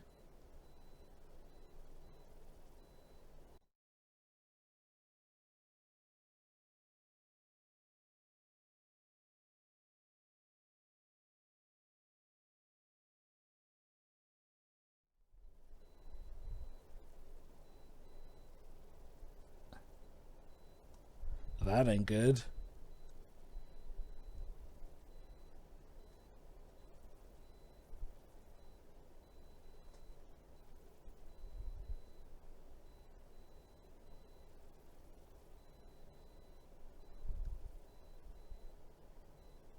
Not blowing it up. Well, yeah, you mentioned Anthony Hopkins earlier. It's impressive. He's 86 and he's still working. He seems to be the kind who ain't ready to settle down just yet. He's like the acting equivalent of Ridley Scott. I mean, Ridley Scott's is in his late 80s and he's still directing movies. I argue George Miller is a better example of being older. Oh, how old is George Miller? I think closer to his 90s. Yeah, as well. That being said, when it comes to working old people, I will argue that Masako Nozawa takes the cake, the Japanese voice of Goku, because that woman is still, despite her being in her 90s, going to the recording booth, yelling Kamehameha with all her lungs, and somehow this woman still has so much energy. I have no idea. I'm pretty convinced this woman is not human. As for George Miller, he's 79. Okay, I guess I was overshooting. The piracy. Sorry, what was that line from Twister? It's already here. I still can't believe Twister apparently has a good sequel.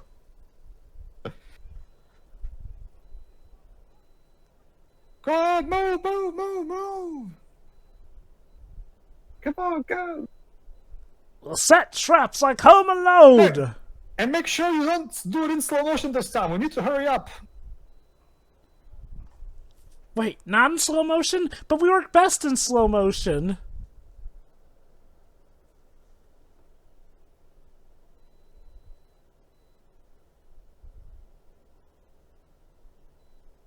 It's the grain. See, Jova, this is what people were talking about when you heard that these movies were about grain. This is what they were talking about. Okay, yeah, that is clever. They know the grain's that precious to them, so use it as a shield.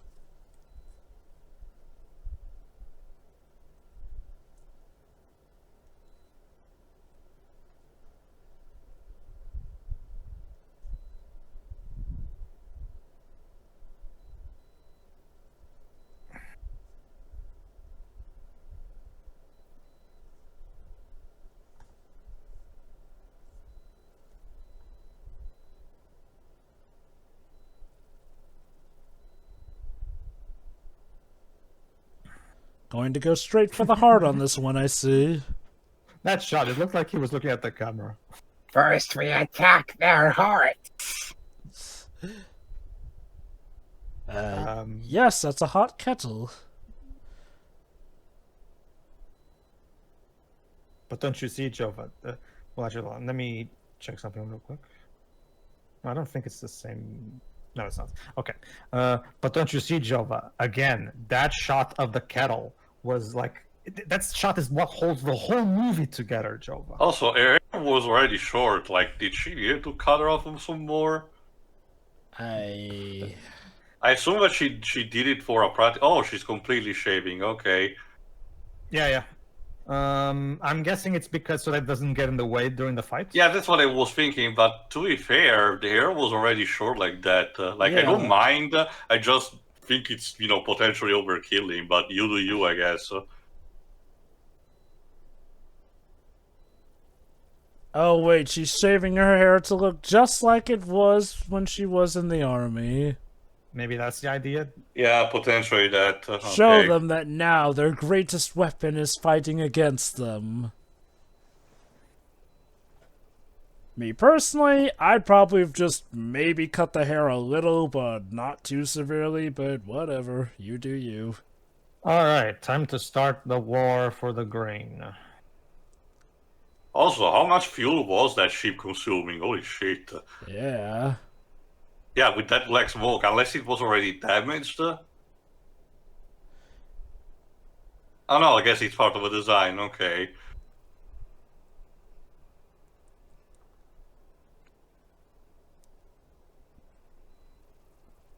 I definitely hear some Star Wars sound effects there. Dun, dun, dun, dun, dun, dun, dun, dun. Chop chop. And Nemesis is just there, being all stoic and cool.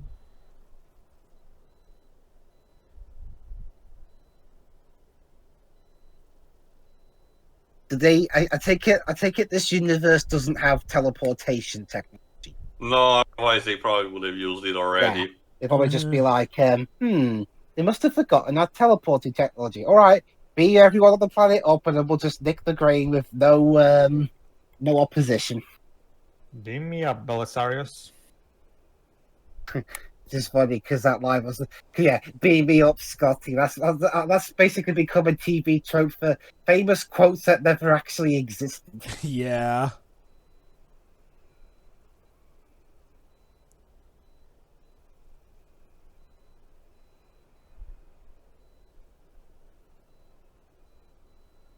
Just to make it absolutely clear, we have you completely surrounded. Mm-hmm.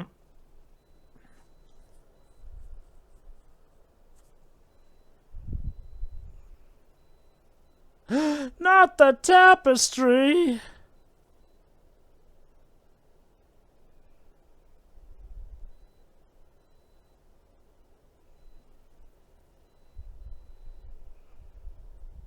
Well, well.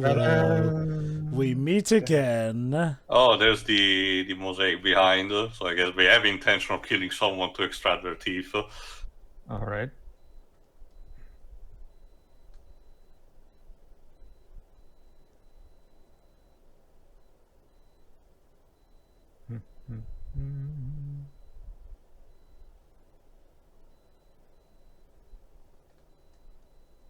You are completely surrounded. At least from this side. Surrender yourself.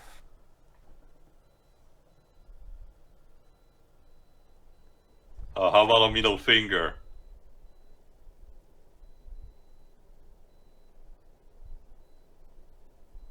So there you go, Kora. It's this again. The climax is you and me again, which is basically redundant and kind of makes the climax of the first movie kind of seem like a waste of time. But yeah, that's it. Yes, a bang on job he did of killing me last time. There you go. Wouldn't like this be a good opportunity for others like Eris to get their licks in at him? Since remember, he had Eris beat his own father to death essentially. So I feel like if you brought him back to life, why not give someone else a go at him? That's a good idea, actually. I never thought of that. Yeah, Eris taking down him, that would have actually been a justifiable reason to bring this guy back. Yeah, it's like, she's had her pound of flesh, let Eris have his turn. Yeah. Heck, even Ray Fisher's replacement would have a good reason to want to see him go down. Heck, everyone on that team.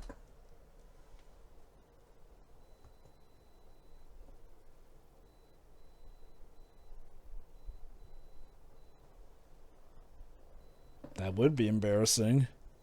Mm-hmm. Yeah, you're assaulted by a bunch of farmhands. The mother world. Well, I guess it's better than calling it first world and second world, I guess.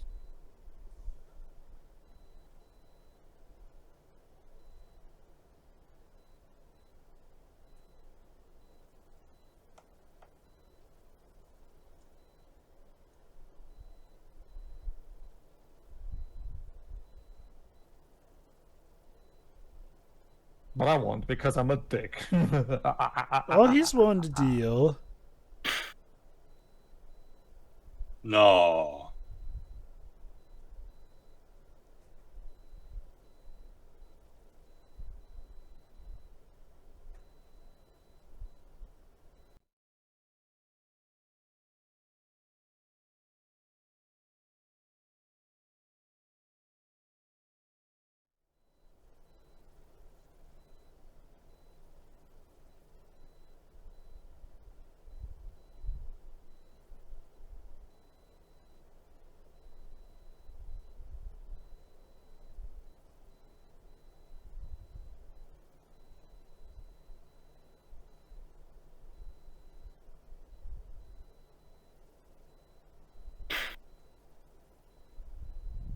That was technically you who did that, but yeah.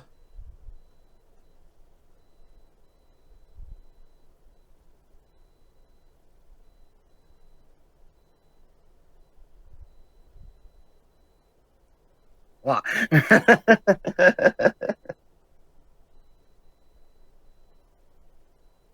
Wait.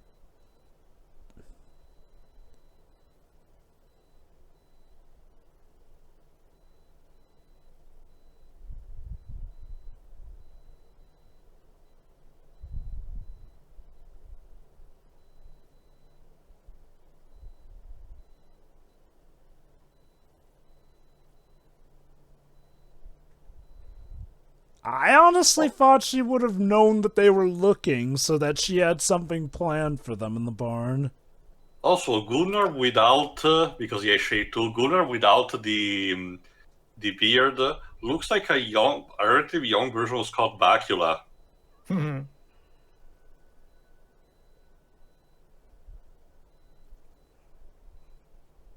at the very least, Gunnar forced his hand. Say hello to my little friend! Yep. Oh no! Not the mosaic! No, I was going to the mosaic is burning in slow motion. Okay, we were surrendering. okay. I won't lie. The mosaic being burned is pretty cathartic. But it never got completed, though. What are we going to do now? We were so close. All right. Hang on to your butts, ladies and gentlemen. That being said, again, at least it was nice to learn the fact that, okay, as much as Kora might have sounded, like she was giving up too easily, I still was seeing where she was coming from. The fact it was Gunnar who actually, forced the decision. At the very least, showcased that he also was capable of doing something. Yeah, besides, who's to say that these guys won't take the grain and then blow up the planet anyway? Again, as showcased also by the previous movies, having a deal with these guys is pointless. There you go. He's even saying it out right now. Yeah. Yeah. Like, not for nothing, Kora, but did you forget how flipping insane he was in the first movie?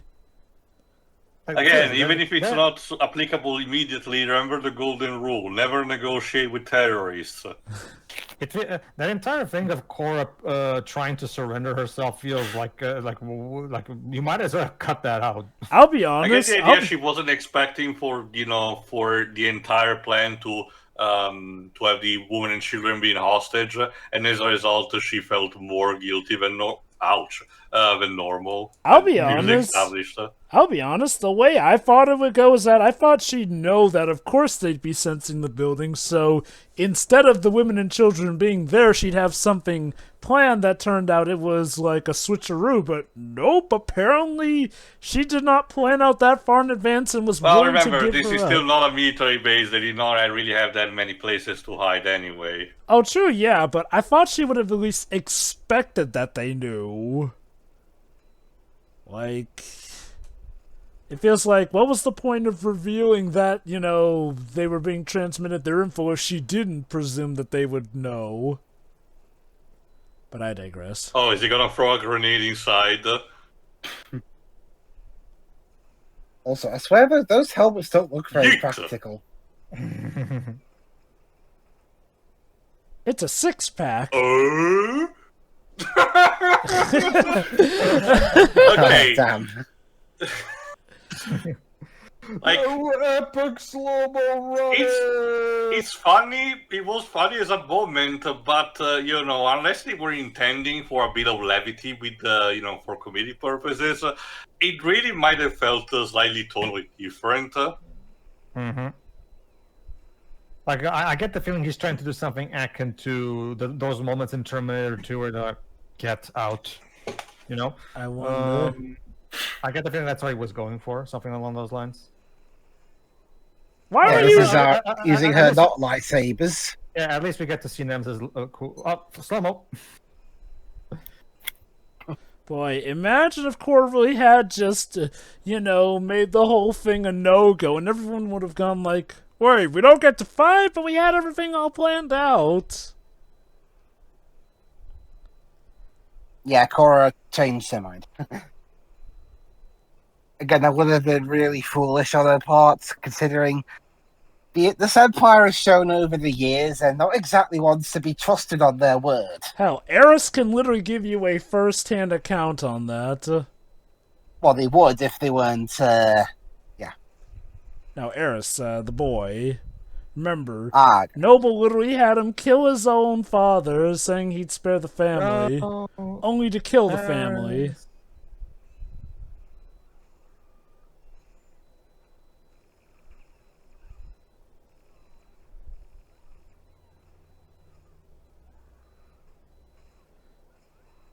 Okay, running at him with the pitchfork may not have been the best idea. She tried. That's very people, Drover. at least you tried.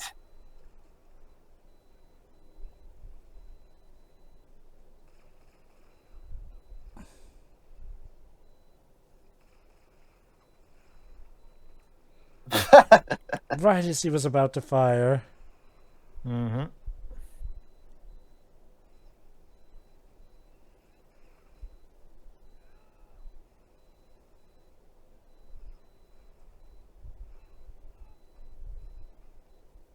So don't yell, you'll give away your position. Why didn't you shoot him instead of tackling him? Because I want to beat the shit out of him first. And now he's probably going to kill you for that.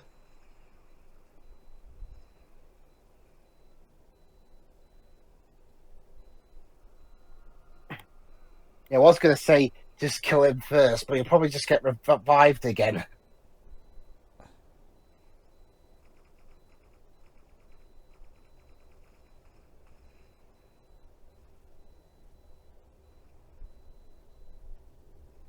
That's actually a good point that was just brought up. Like, if the Empire has the ability to just bring people back easily, Not easily. Remember, it was kind of an experimental thing. We were not even sure if it was going to succeed.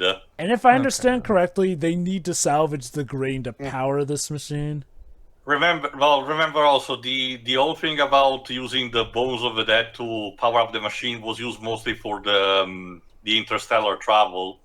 So I guess the idea was a case of using unconventional methods.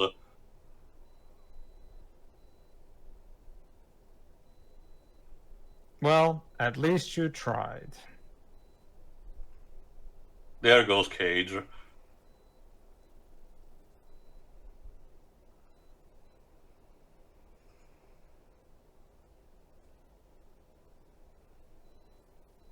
Surprised he didn't have a hidden grenade on him or something. Well, he used all of them, unfortunately, for the other ship.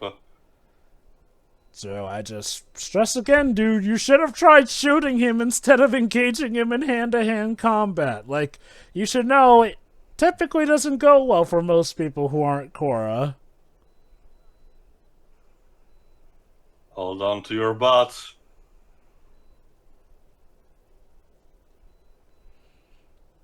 And so it comes down to a space battle.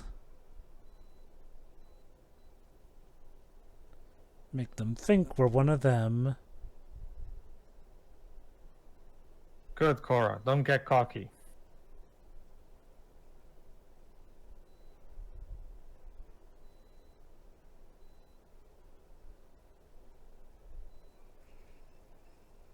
Hurry up!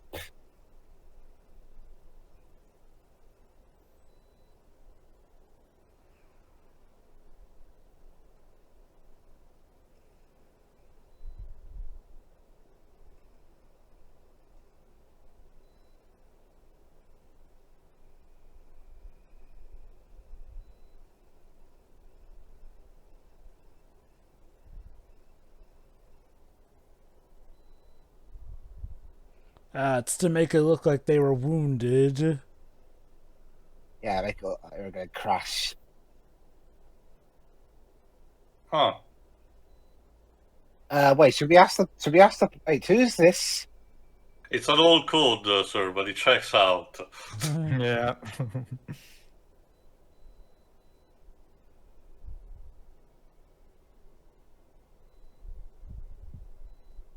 Thank goodness there are other women in the military, even though I don't think we've seen a single other woman.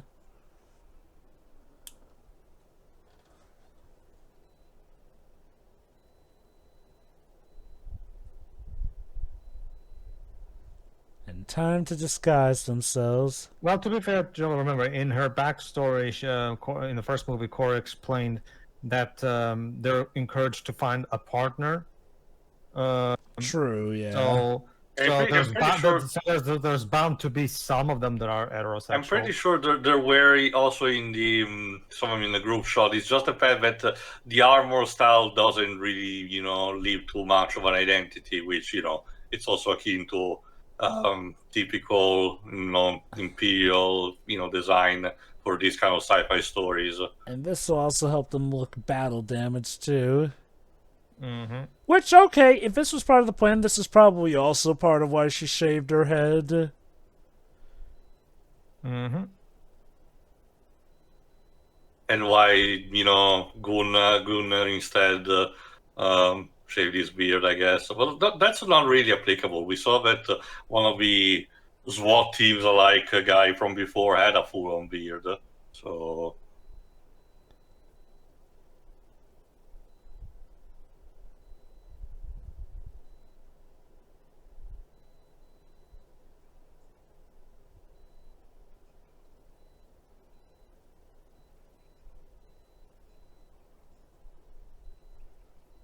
Right on, brother.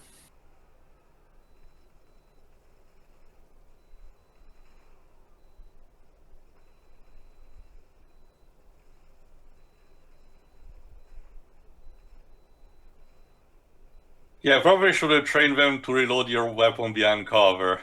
Yeah.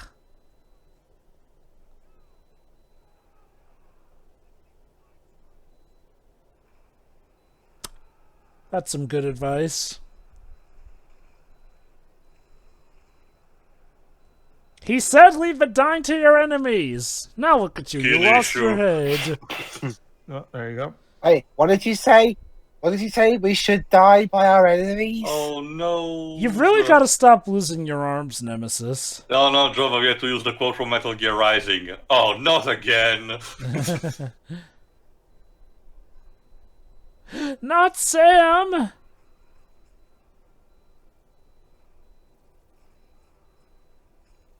Okay, I think you got him.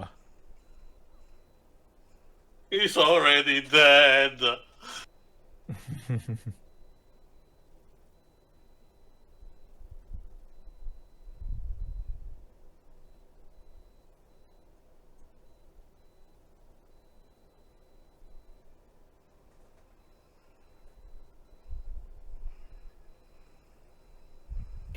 Don't worry, man. She's harmless.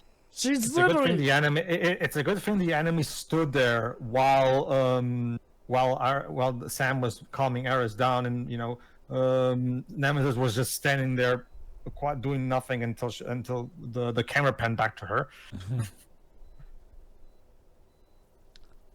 So where's the tooth mosaic?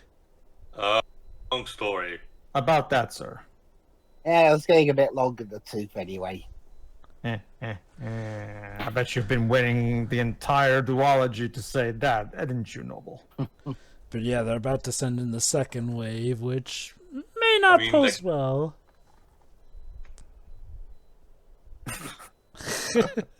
This is not how I planned today to go, okay? Yeah. You're invading my personal space. You know, it's a bit dickish.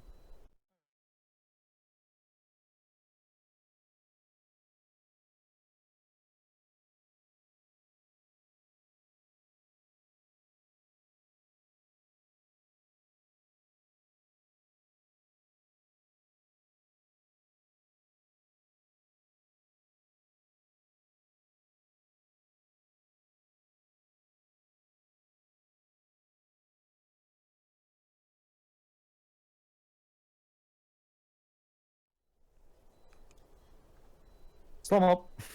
And violin to show the horrors of war. I swear this violin is like in almost every one of Zack Snyder's movies. Oh no, this is more like again to the string quartet thing, which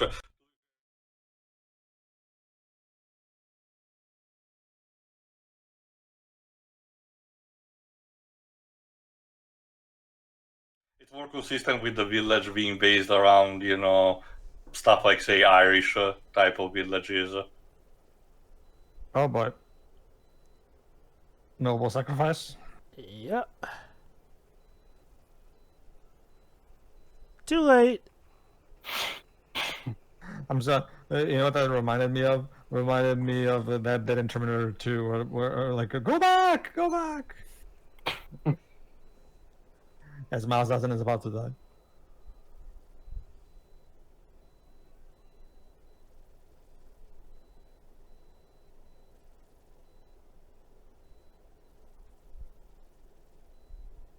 It's nice to know that at least this authoritarian empire has actually a decent healthcare, I guess.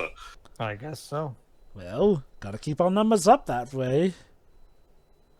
That and it helps morale on the job.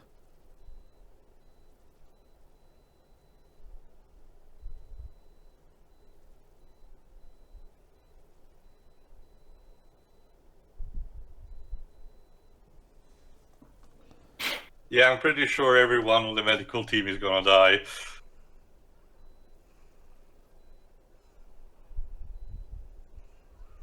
Oh snap!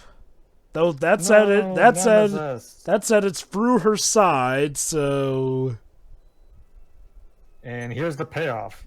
The kid comes in and saves her. Stab him in the balls.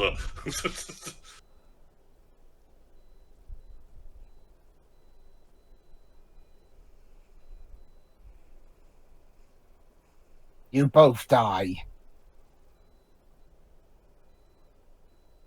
Oh yeah. All right, this is a scene that both me and Duz were laughing at because it just feels so unearned. Oh?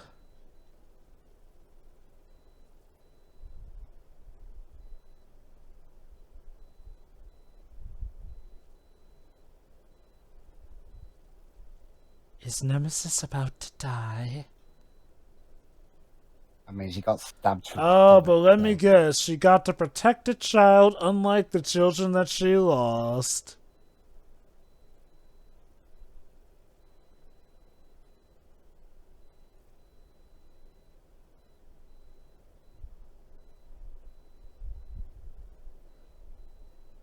Yeah, I felt more for that. It's so beautiful. All midwives. honestly, I felt more for that random elf character dying in Return of the King than I did. Like things, look, I get what they're First of all, doing. his name is Aldir Sekho. He died in 2 towers. I get. See? Yeah. So forgetful. I forgot what movie. I mean, it's kind of like your fault. I get what he's doing. Yes, it's what Jova said, obviously. But again, they didn't really do a good job creating a good bond between these two for this to feel earned. Again, it's just that Zack Snyder is only interested in the payoffs, it doesn't want to do any kind of the legwork necessary to get to set payoff. So she gives him the dog tags to carry on her legacy. Also, why doesn't somebody try and patch her up? She was like, it was in the side. I don't think it. Okay, maybe it did hit a vital organ, but, somebody could try. The two haven't even talked to each other before this. Oh, but you see, he played with her, so endearing. But no, seriously, is nobody going to try and give her some help now that things seem to have settled down here? Is there anyone around? Yeah, I was about to say, like, are there any other people left in this particular bar? Okay, no, I guess Ares. And remember, the kid ran. Those people there too. Remember, the kid dashed up. There were others there. Like, nobody else tried to help her before she just keeled over. It's just so that Nemesis can go out like a badass, I guess. But it's just one of those cases where, again, the execution is that being said, it kind of seems to reinforce what I was saying at the end of the previous movie. The death of the Blood Axe brother seems to showcase the fact that, no character really has plot armor. I will say... I appreciate that. It's just that when Nemesis is my favorite character of these, and I wanted to feel worse for her death, but even her death feels underwhelming to me. And oh my god, more slow motion. I will say this, at least Nemesis's death felt like it happened at a better time than Darian's death, which was like his death literally happens as soon as he joins there. But we're to that period where, again, Zack, just because you shoot stuff in slow-mo doesn't mean it always looks good. Or and I'm guessing some of these are new scenes because of the violence. No, actually, okay. This scene was in the original, but it wasn't as gruff. My guess is some of the CGI digitally altered. Okay. Yeah. I will say this again. I do feel like one issue I did have with the original that returns here is that it gets to a point where you feel like Zack is using slow-mo just to try and make stuff that would obviously not look cool in real time look cool, to the point where he's kind of over-relying on it now. Like, look at this. It's just a guy slowly turning. That's typical battle affair. Again, that's the thing about Zack Snyder. Like, he overuses the fuck out of this to the point where it just feels gimmicky and loses its punch. Well, that's the thing. He's never overused it to this extent before. Well, remember, Joe, but this is Zack Snyder uncaged, without anyone at all telling him anything. Like, this is him completely in creative independence. Oh, the battle's won. Well, the first wave. I get the feeling even if someone tried to tell him, hey, Zack, maybe we should cut down on the slow-mo a bit, he probably would have just fired that person. To give him credit, he didn't overdo it with the slow-mo on the Snyder cut of Justice League. Yeah, And fellas, there's the got second some wave. bad... Okay, that look... Yes, movie. I've seen the Mummy Returns. Behold, the giant mechanical spider.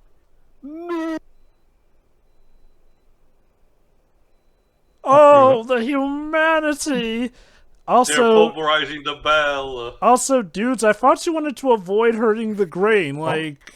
Here we go. I'm pretty sure they don't give a shit anymore. Oh, suit. Or maybe it's a different casing instead compared to the orbital bombardment rover.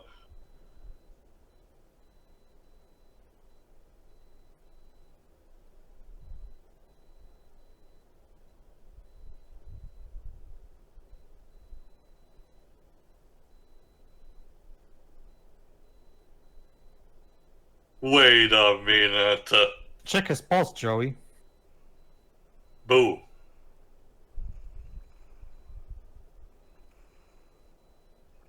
What does she do? Slow her heartbeat like James Bond did and die another day? I guess. Of all the films to take inspiration from, you choose that. Maybe that's it, guys. Maybe this is actually works just like the Matrix video games. All you have to do is hold the R2 button to activate focus mode, which means everything goes in slow motion. Well, if that's the case, maybe we'll at least get a cool fencing scene, since from what I hear, the fencing is like the one salvaging factor of Die Another Day. Yeah, still not buying it. So he's gonna die too, I guess. What's the worst that could happen? By the way, I have 2 days left to retirement. What's there even to retire from? We're farming. 2 days left until retirement. I'll be just God damn fine. it.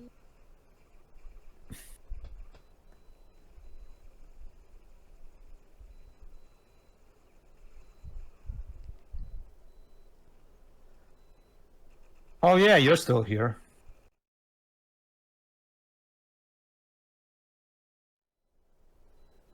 Like, even with all the time in this movie, they haven't really done much to sell her as a character other than she's the fill-in for Darian.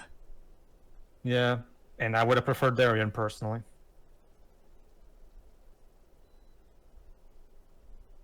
Nothing to see here.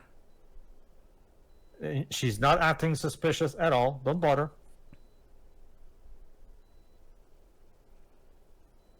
Okay, why did you take off your gear there?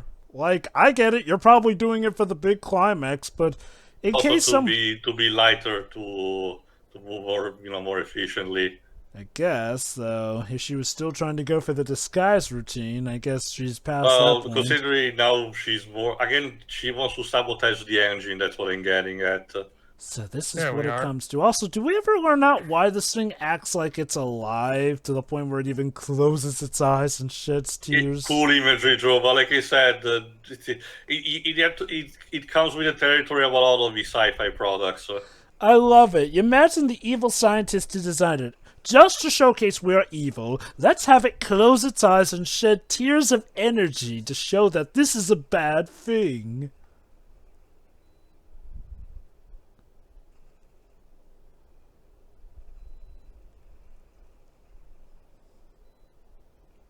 Man, this movie Let me guess, she's gonna go and take out the enemy crab. This movie is also incredibly unfriendly to Shiroi. I mean, it's not that much different, in how the first one was. The laser fights are the big problem. Mm-hmm. Don't worry, girl. It's an enemy crab. Attack its legs for massive damage.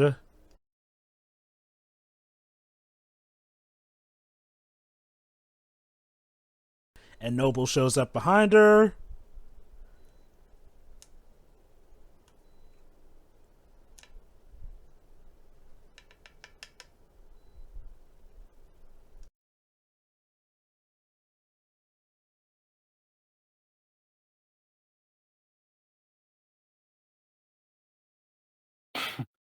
your head explodes.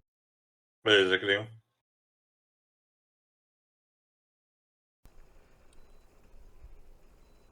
Boom, kaboom, boosh, boom.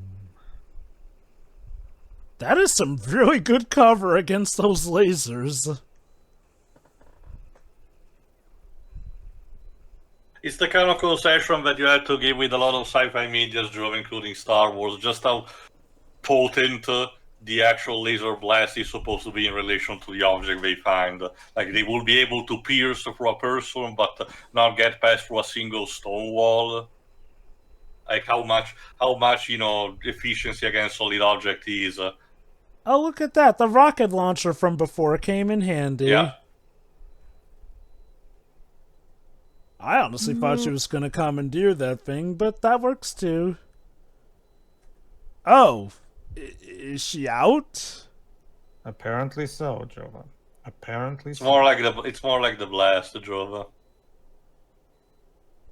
Come on, he shows up behind her. Also, Zach, Boop. I have to say, not all the gore and blood effects in the world cannot disguise the deficiencies in your storytelling. Please Sorry, don't kill me.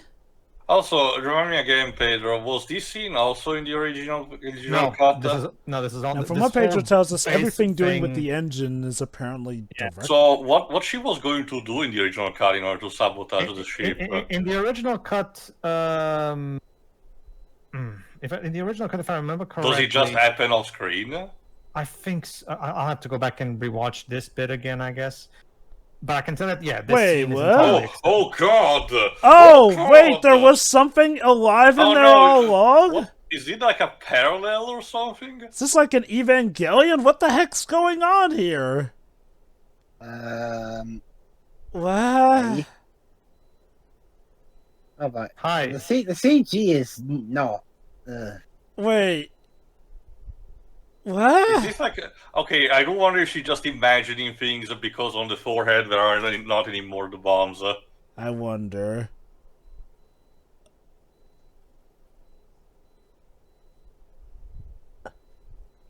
Who are you? How do you know what this is? What were you? And what exactly are you forgiving me for? Well, I assume the whole blowing her up, but Oh, still. because I guess these engines really are living beings. Ha! Okay, what a random subplot to suddenly pull out of nowhere right now in the Oh, middle of the action wait, No, that's never Gunnar. mind. It was apparently in her head because, Oh, actually, Okay. no, it's not Gunnar. Okay, I think Okay. but no. I get the idea. What the engine said. The idea that these are still living beings that are exploited for the space travel. so was like the engine speaking to her telepathically? Hey, she shot first. I don't know. It just felt so out of no. Oh, slow-mo.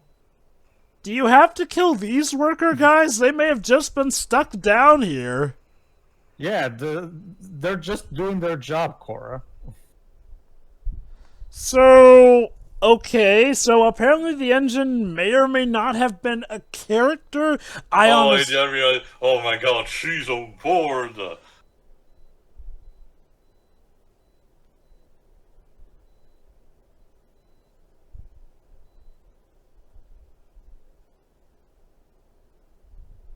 What? Curse you, Kora! Foiled again.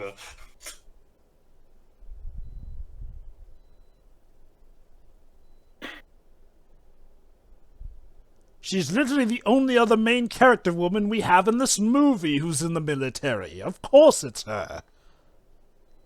Boy, it would have been awkward if she actually was Nemesis instead. That could have been cool. Really? Fuck the grain. There's no need for the grain now. Then what the fuck was the point of this entire duology? I thought the whole point was for us to get the fucking grain. Like, Was that the whole reason why you came down to Velen to begin with? In the beginning I'm of the first movie? pretty sure this is establishing that the admiral is going full Ahab mode, and the other guy does not approve, but cannot actually say, otherwise he gets getting killed. I guess so. You would fire on your own men.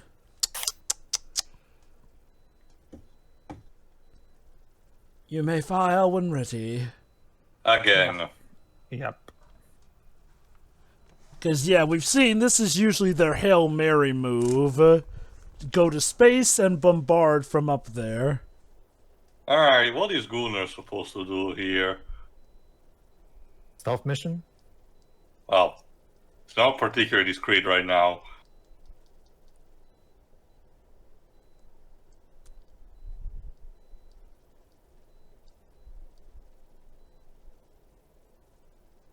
Okay, no, it's not him, but this guy sounds like Robin Atkin Dawes. Huh.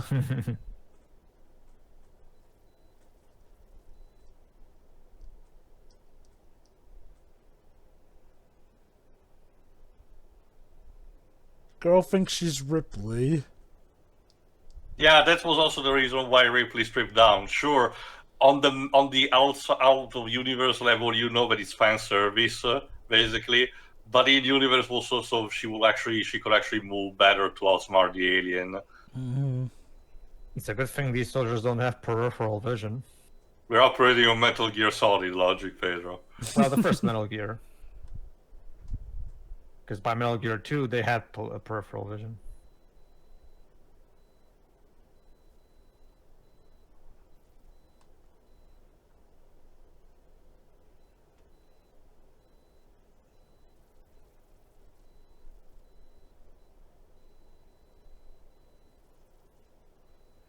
Self-sacrifice? Self-sacrifice. Yeah, whatever. But I thought she was the Rebel Moon. TM. Trademark.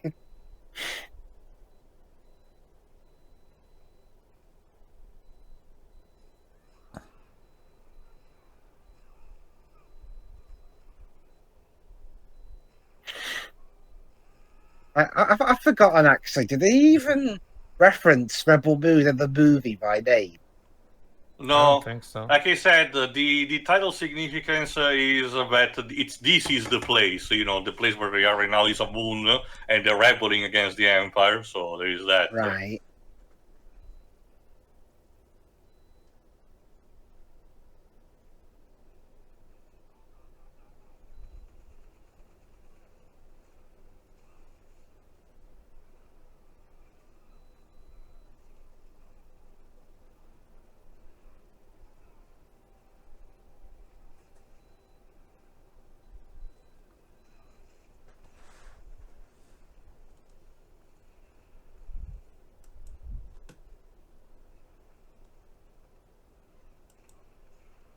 Oof.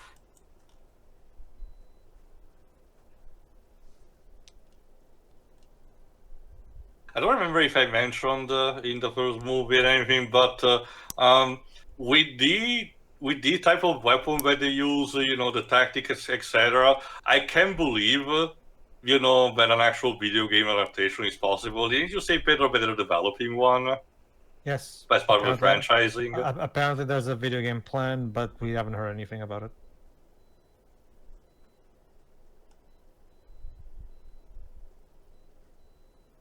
Oh.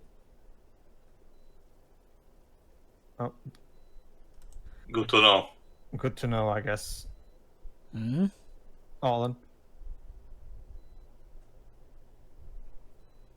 At least I'll die by a Yeah, friend. well, at least didn't have to say, could you imagine if they actually went out and said, like, look, if I must die, I'm glad I get to die by your side, even though we have yet to have a conversation before this moment. Yeah, I was just gonna say, did they even talk to each other?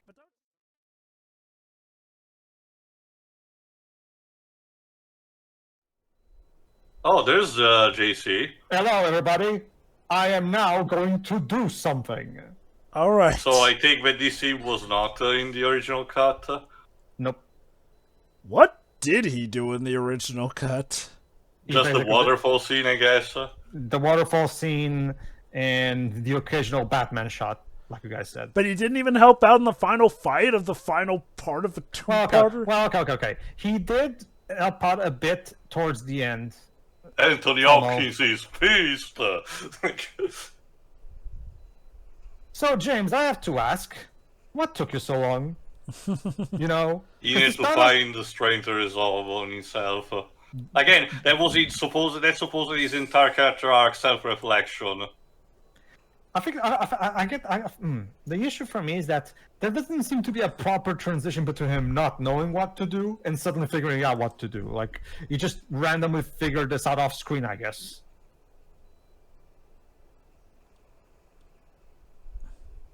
Oh my god, does he take the tank alone on his own? Let's see.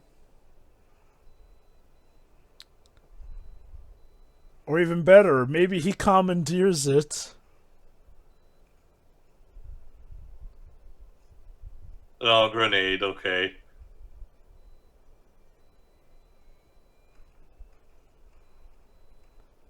He can do that. I was actually fearing he was going to die with that, but thank god he jumped away. Somebody's gotta not be suicidal, I guess. Yeah, I thought I was going to shoot the grenade by accident. So, how did the scene went to Regiment, Pedro, considering, they were still charging the tanks of their own? I'll have to go back and rewatch. Keep in mind, obviously I'm not going to remember every single detail. I'm guessing the fight scene was cut down notably. Well, yeah, but it's still supposed to end with the tank being destroyed, unless, it did not show up. Well, that's why I say, I'm guessing the fight cut out the bit with that second tank. Probably. I'll have to go back and rewatch. I know he was. He did fight in the climax. He did, just not as much.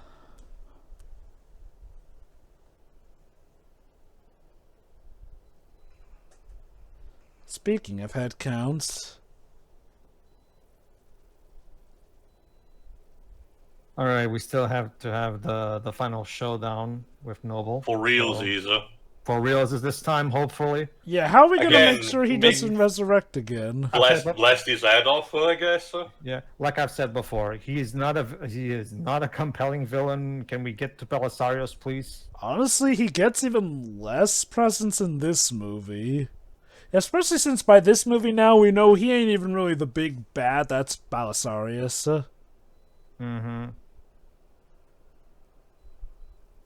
But I guess he serves as still an arc villain for this first two-parter, which Zack said is basically, non-introductory, but kind of like still the incipit. Although, like I said, if you're going to bring him back, let someone else defeat him this time, then. Mm-hmm. Jova had the right idea. If Ares was the one who got to defeat him, again, it would be a nice payoff for that opening 20 minutes of the first movie. Mm-hmm. Extended version, I mean. Yeah. But no, instead it's once again Kora that's going to take him down, even though we've done that already. That's redundant.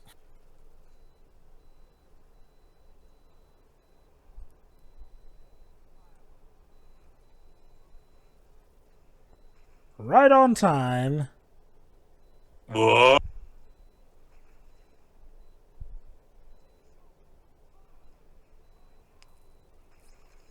Nope. I mean, she did fire now. No, not you! Also, yeah, he gets. I got. He gets shot in the head, yet his body is able to turn the turret because it was gripping. Because it was gripping the handle. Remember? I don't know. Something about that seems a bit fishy. To be fair, like he said, had enough weight for that. Yeah, sorry, no equivocations for now. Please, I have a family. Oh, you mean just like the people down there do?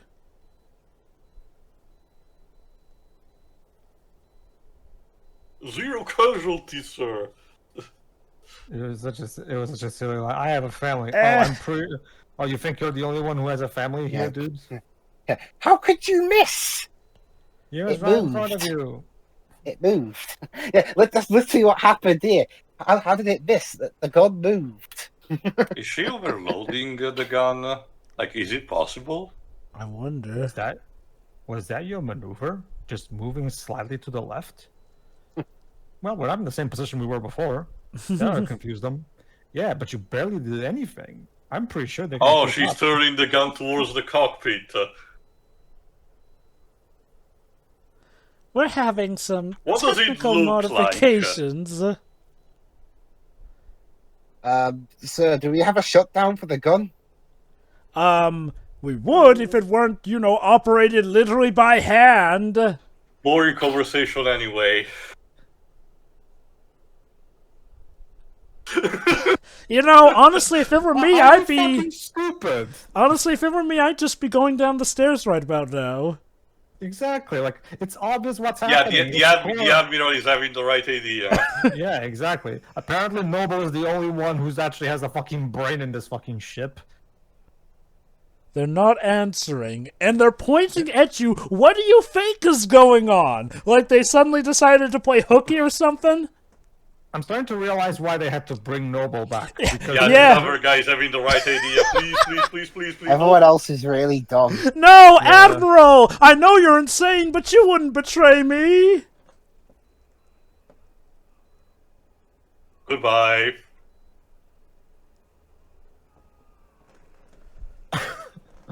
Oh no! He betrayed you, despite all the hints he gave you! How could this be? What a shock. The man who came back from the dead insane is insane. Not only that, the guy who wants to sacrifice his own men sacrificed you. Oh dear.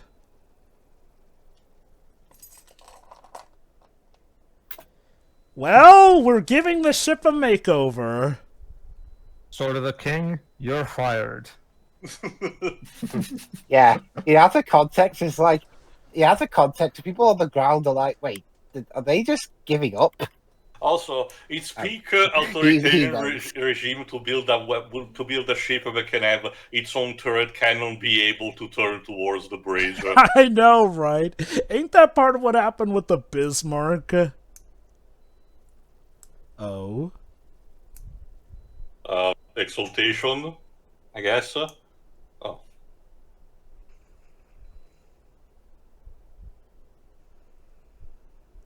You sure there's not some other modules you might want to shoot just in case they have an override? So, when are the bombs on the engine supposed to start? I know, right? They're sure taking their sweet time.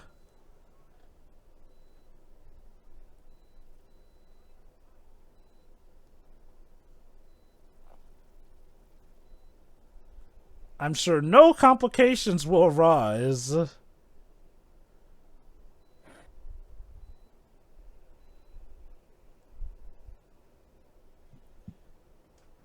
I know.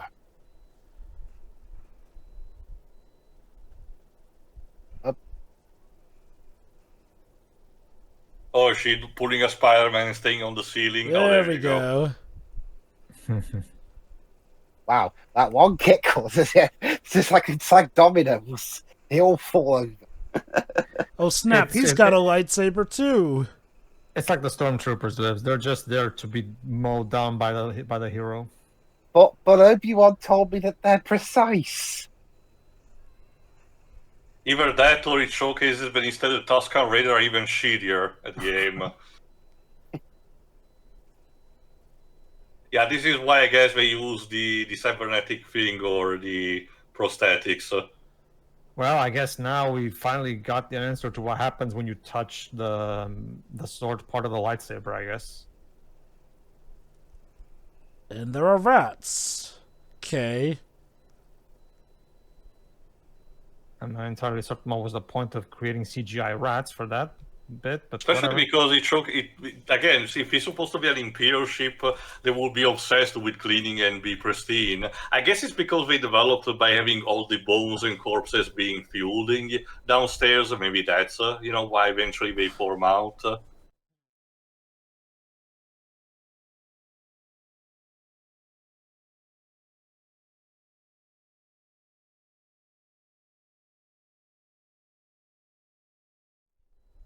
All right, 2 hours and 20 minutes in. Like, this better be the most amazing fight scene ever.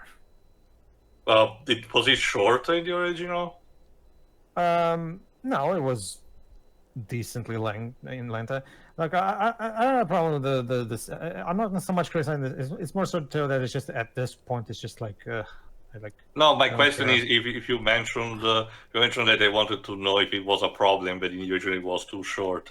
No, not particularly. Oh. Did you not consider that she may have sabotaged your engine, dumbass? Especially because the first report mentioned that she was in the engine room. How did this empire conquer the galaxy? They're all fucking Nimrods. Oh, there we go. Dudes, why didn't you move when you saw those bombs going? I mean, they probably would have been dead even if they didn't. I don't know how my legs work. Well... Oh yeah, Gunnar, you're still here. I mean, he's supposed to be the pilot on the getaway car, basically. I mean, the implications of this are really okay. Oh no! The implications of this are really bad because the Empire are this stupid that I think they're only able to conquer the galaxy because the others were even dumber. And cool, now she has her own lightsaber duel. So yeah, lightsaber duel, but not really because we can't. Lucasfilm rejected our pitch. The idea of sci-fi having an energy blade is still relatively old. Sure, Star Wars popularized it, but it's not too... I forgot which specific Isaac Asimov book mentioned one particular setting as the case of a justified in-universe reason by having spacesuit being in Kevlar so that they can withstand bullet, but they're very weak to a slash weapon as a result. Slow-mo. Oh! I get the feeling that, I mean, was that supposed to be funny? Because it wasn't. It was, but it seems like it was unintentional.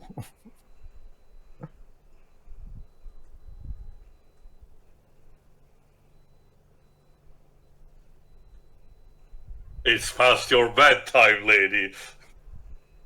Okay, why don't you blow him up this time? Because I don't think they can bring him back from the dead if he's in pieces. Admittedly, she doesn't seem to have any grenades left on her at the moment. Yeah. Well, she could slice into bits. Oh, hey! She was trying to. Oh, hey, Gunnar. Good to see you're still alive, bud. Even if you're falling down for how there. long?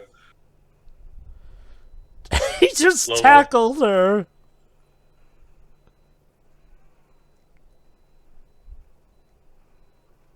No. I didn't realize this was rugby.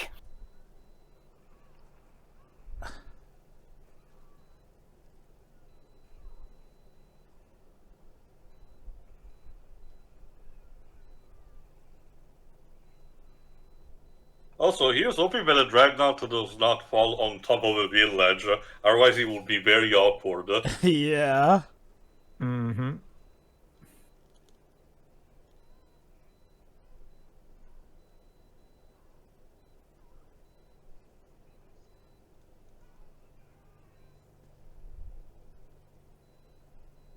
Look at me.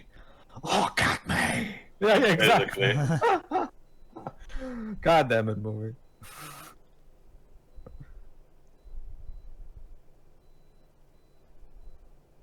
I could kill you immediately. Oh, there you go. Maybe I should have just killed her immediately instead of. I guess this is Gunnar doing it. Turns out I am the rebel moon. TM. He's still alive and kicking. Oh! Just to make extra sure. Yeah, there you go. I'm pretty sure he cannot come back from that. Brutality. Ran him through, door pressed him, door cut him, and sliced his head in half. I swear, if they still find a way to bring him back from the dead after this. Maybe leaves. We're gonna do like the James Cameron's Avatar movies. We're gonna make him a clone. Oh, that's the thing. Yeah, that's the thing though. That didn't really annoy me as much as I thought Wait. it would. I think it's Are they because just from what reusing I the shot. I think it's Well- because from what I hear, it was actually well done in Avatar: The Way of Water. It was pre-planned, basically. It feels like they reused the shot with Tarek and girl who replaced Maybe- Darian. I forgot her name. Maybe it was an alternate take that they just repurposed.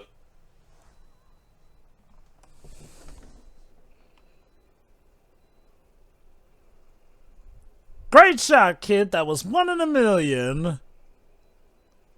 Was it though? Remember, Kora, remember to use the Force. The The force what? Will be, the force will be with you, always. Which, Even, yeah, Fuck the Force! which, yeah, considering the Star Wars replay drop, I'm surprised they didn't do the equivalent of the Force yet. oh, we The, did get the the- lightsaber battle, and Yeah, I want. well, remember, Joe, but the lightsaber is just a tool. The Force is Yeah. more than that. No. It's not the Force. It's Ow. the Procene. The Fros. Anyway, Yeah, we just rearranged the letters. Anyway, I know that the lightsaber is just a tool, but in terms of Force, maybe the whole her talking to the statue thing, since we have established that the No, Force can be that's used like I for said, tele. I think I mentioned it before, Jova, but it's more of a parallel to how the engines for interstellar speed are in the Dune mythos instead. That is Actual true. living beings consume too much spice. That is true, It but keep is. in mind also the Force can be used for mental communication as well in some cases. Yeah. Maybe the grain is the force. Actually, the comparisons to Star Wars is funny because I literally rewatched A New Hope earlier today. All right. There we are. Oh, He- look at that, Jova. You were right.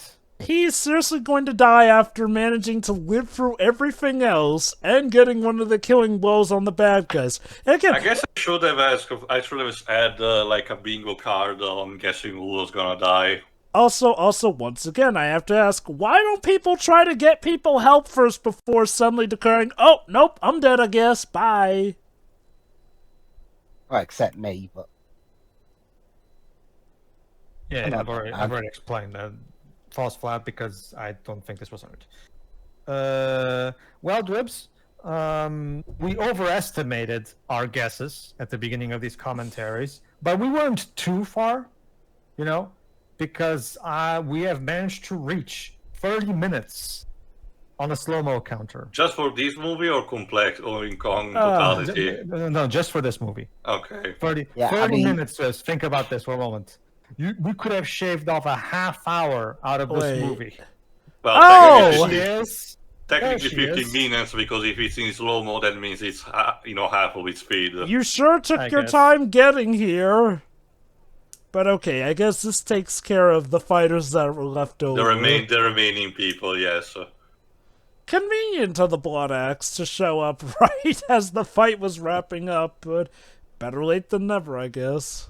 And I guess this whole incident is sufficient to inspire actually other, other places in the galaxy to start revolting against the Empire. Again, this two-parter alone seems to serve purpose of just fire starting this rebellion. Also, given that we just saw James watching the fight and the fight's just about over, maybe his contribution in the original cut was blowing up the tank, since I don't think he really did much else during the final fight. I think it would have been Not really, memorable. no. I think it would have been memorable enough for Pedro to remember it if it was the case, Jova. Yeah, no, like I can tell you that I don't remember him going into the tank. in the So, original do you cuts. think maybe he did something different, but that's been removed from this cut then?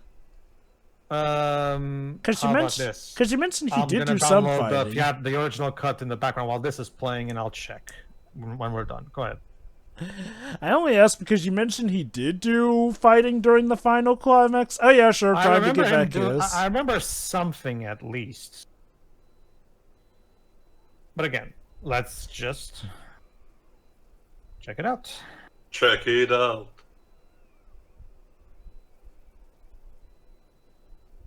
The great evil has been defeated. For now. But at what cost? but Also, at what cost? congrats, the old guy over there survived. We're gonna fuck like rabbits again tonight. Woo! What are you looking at like that? Pedro is right. There's a lot of shots where the characters turn to the camera. It's like an episode of The Office. Yeah. I was gonna say, gee, why Including with the close-ups and the slow-mo. No! Gunnar! No. I guess you What were did he right, do? Joba. He spent an entire life just for Goon at the end. Good lord. People, don't be a Gunnar. You don't want this to be your end. Guys, I don't know if I can go on with this commentary. I mean, it's almost over anyway. I am so distraught by this. How will we cope without Gunnar to help us in the future movies? And they'll probably make a Gunnar replacement in the next one. Oh god, probably. I mean, they made a Ray Fisher replacement. Well, They Darian burned replacement. the dead empires. Okay. Alright, let me see. Part 2, this Caregiver. Here it is. Hey, Devra, your brother's dead. Do you want to say anything about that? By remembering their names, I'm glad someone is. Man, I was hoping Devra would have more stuff to do or say in this version, but really? Again, your flipping brother's dead, and you made a big deal about his safety. And Even for Netflix standard, I don't think the credits are gonna be 20 minutes, so I guess there's still an epilogue of sorts. True, there is something possible that they added in, but we'll see. So I'm guessing this guy is at least now possibly set up for the next movies. So I'm guessing the old guy over there is now the village ruler, since pretty much all village leader surrogates are dead.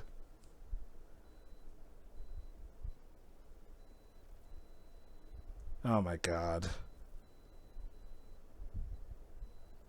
You saved the day! To be fair, she still has the guilt of killing the princess, which I guess outweighs, whatever action she did today. That's the thing, Teo. We're actually about to get a new, a last-minute reveal. Oh my god. She's not dead. Okay.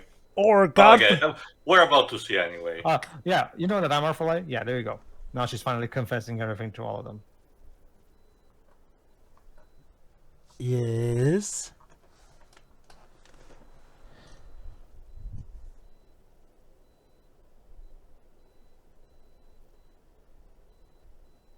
Sorta liar revealed, but not done badly. Wait, surprise! What? I guess to be fair, the fact that they established in the previous movie that she can heal things possibly means that she was able to recover from the wound. She's more than death. She's life! So, did she transfer her consciousness to another body, or did she regenerate? Explain? Explain, movie. Explain. I guess that is the setup for the next movies, Drova. Finding out what happened to the princess and where she might be. But this feels like the capping off to the two-parter, at least. Sure, there'll obviously be stuff to continue the story, but this feels like something of a closing point, whereas the first part felt like it was literally just half of a movie. Oh, could you now?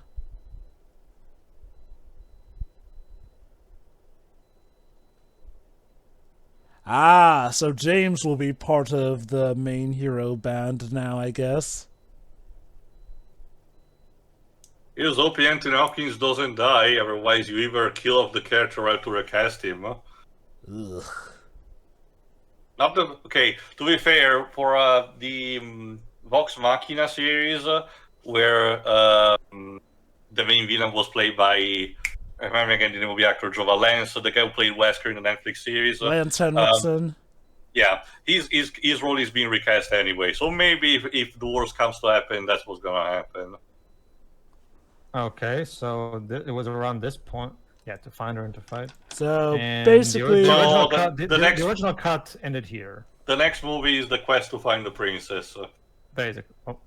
Also, I misspoke. I meant Lance Reddick, not Lance Henriksen. Yeah, Lance Henriksen was the guy from the Alien movies. Yeah. No, oh my god. Oh my god, it's just like in the Snyder cut. And like that, I told you already that there's basically a reference and a meaning to these.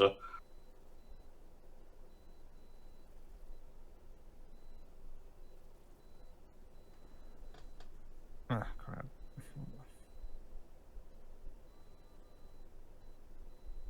It's probably her singing the visual for them anyway. Excuse me, miss, but we're at a funeral. Is this kind of singing really appropriate? Yeah, like I said, Waves, it's usually it's labeled as a litany. Mm-hmm. The idea of a song that's supposed to represent both the lyrics and the vocalizing about the emotional state of what you try to convey for the ceremony. In this case, sorrow for the dead. Yeah, this is honestly fine.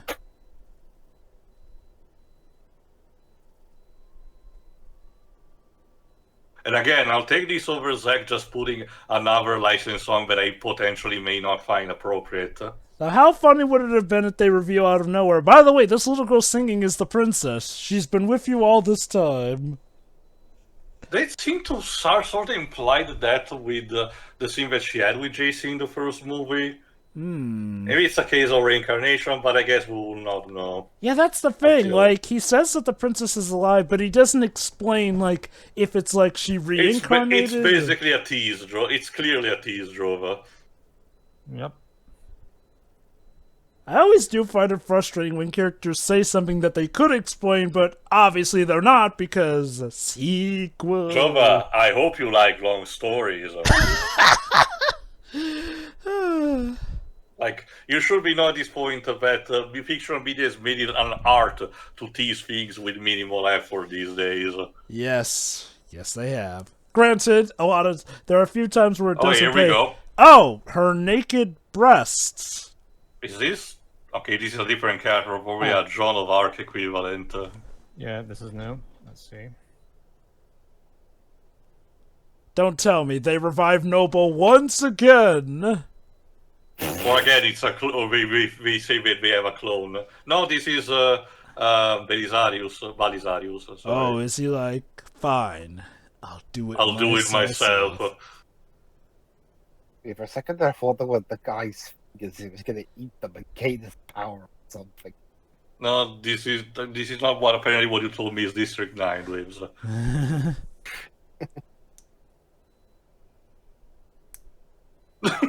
Okay. The coronation, I guess. Is that Oscar Isaac? No. Belisarius, let me check again who is played by.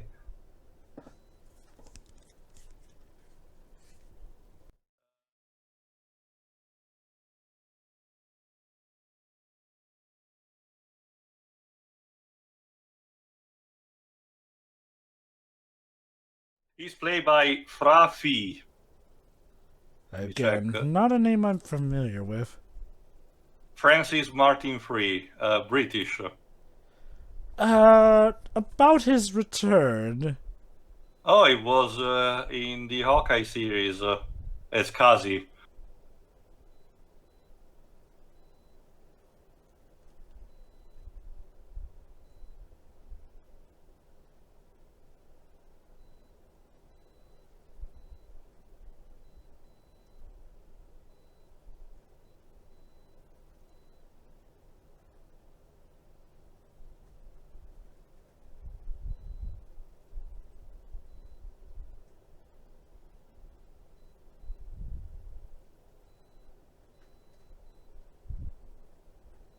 Yes.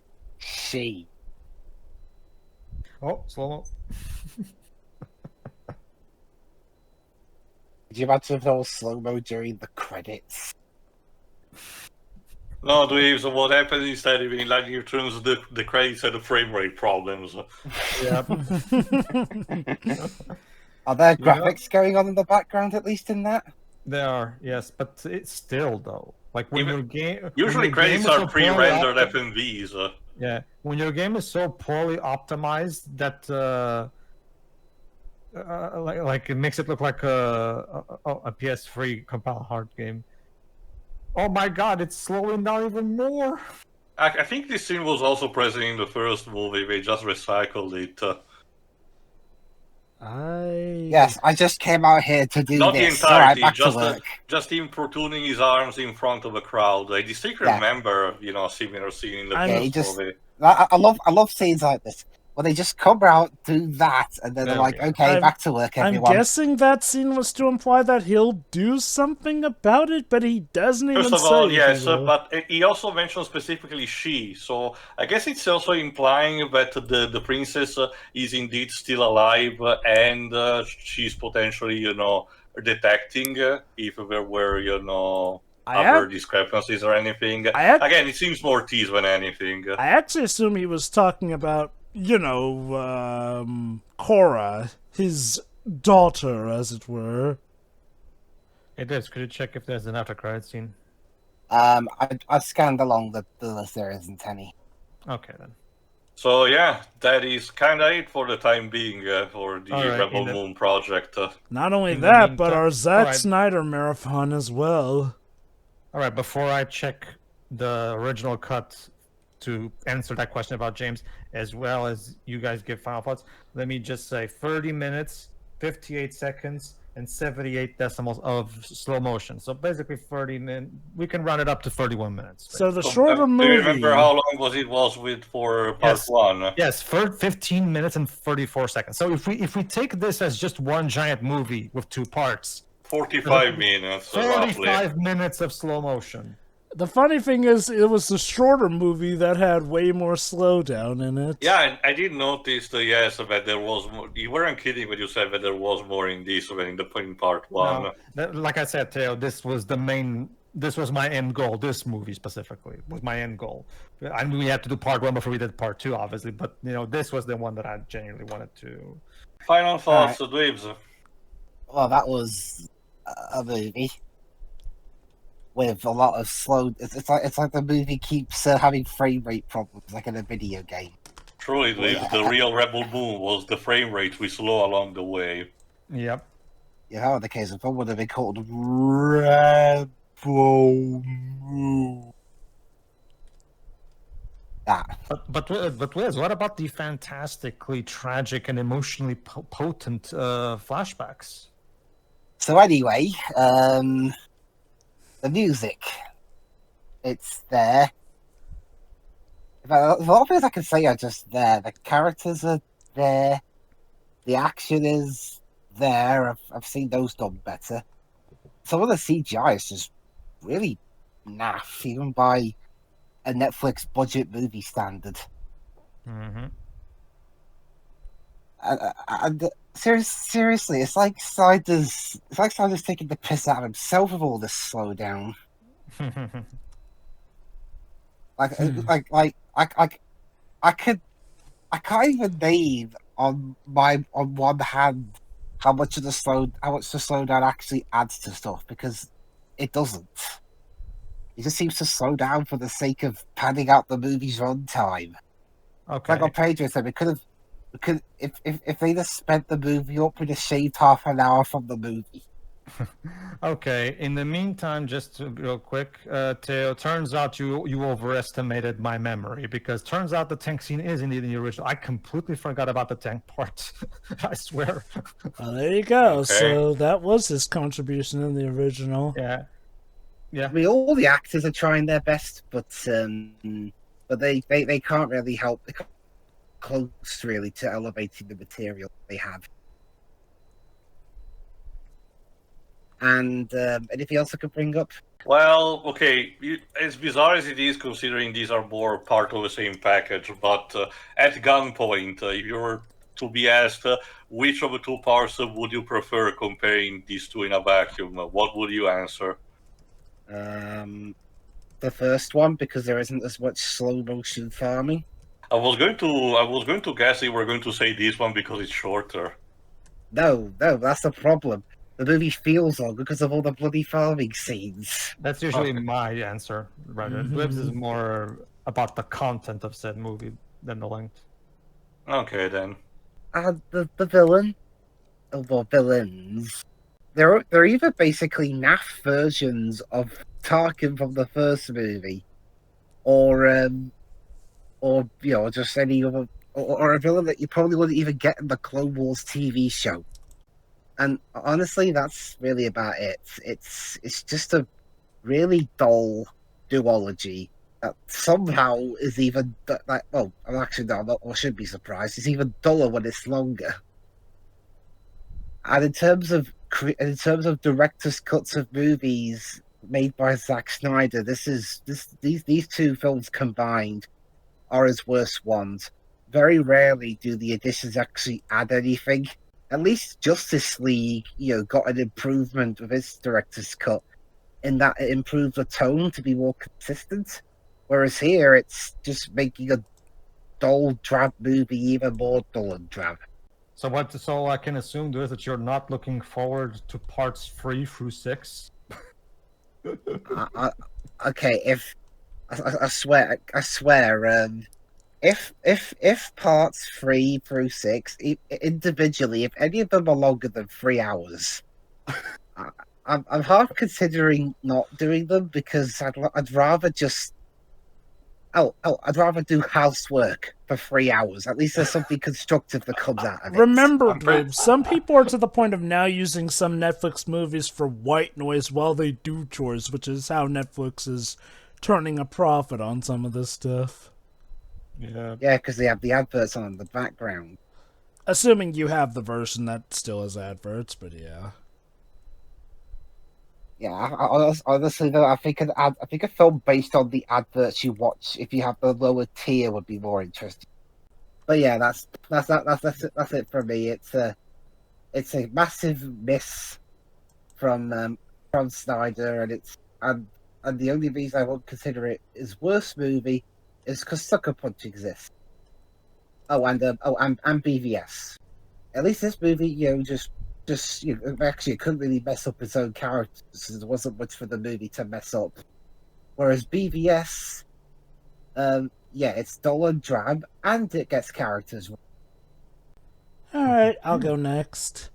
I'll admit, after seeing the first half of this movie, part of me was wondering if the hate was a bit overblown because, don't get me wrong, the first movie had issues, but it was more like a movie that I could go, that wasn't great, wasn't even really good, but I could call it fine. But with this second part, considering these movies as one combined whole, I get it now. Like, this movie definitely seems to dial up the issues. Like, the reliance on grain does seem pretty silly in this. Yes, maybe it's the power source, but it is not explained well. To the point where, yes, you are more or less left to believe that, yes, we are fighting over grain, which, hey, to be fair, war has been fought over pretty silly and stupid stuff.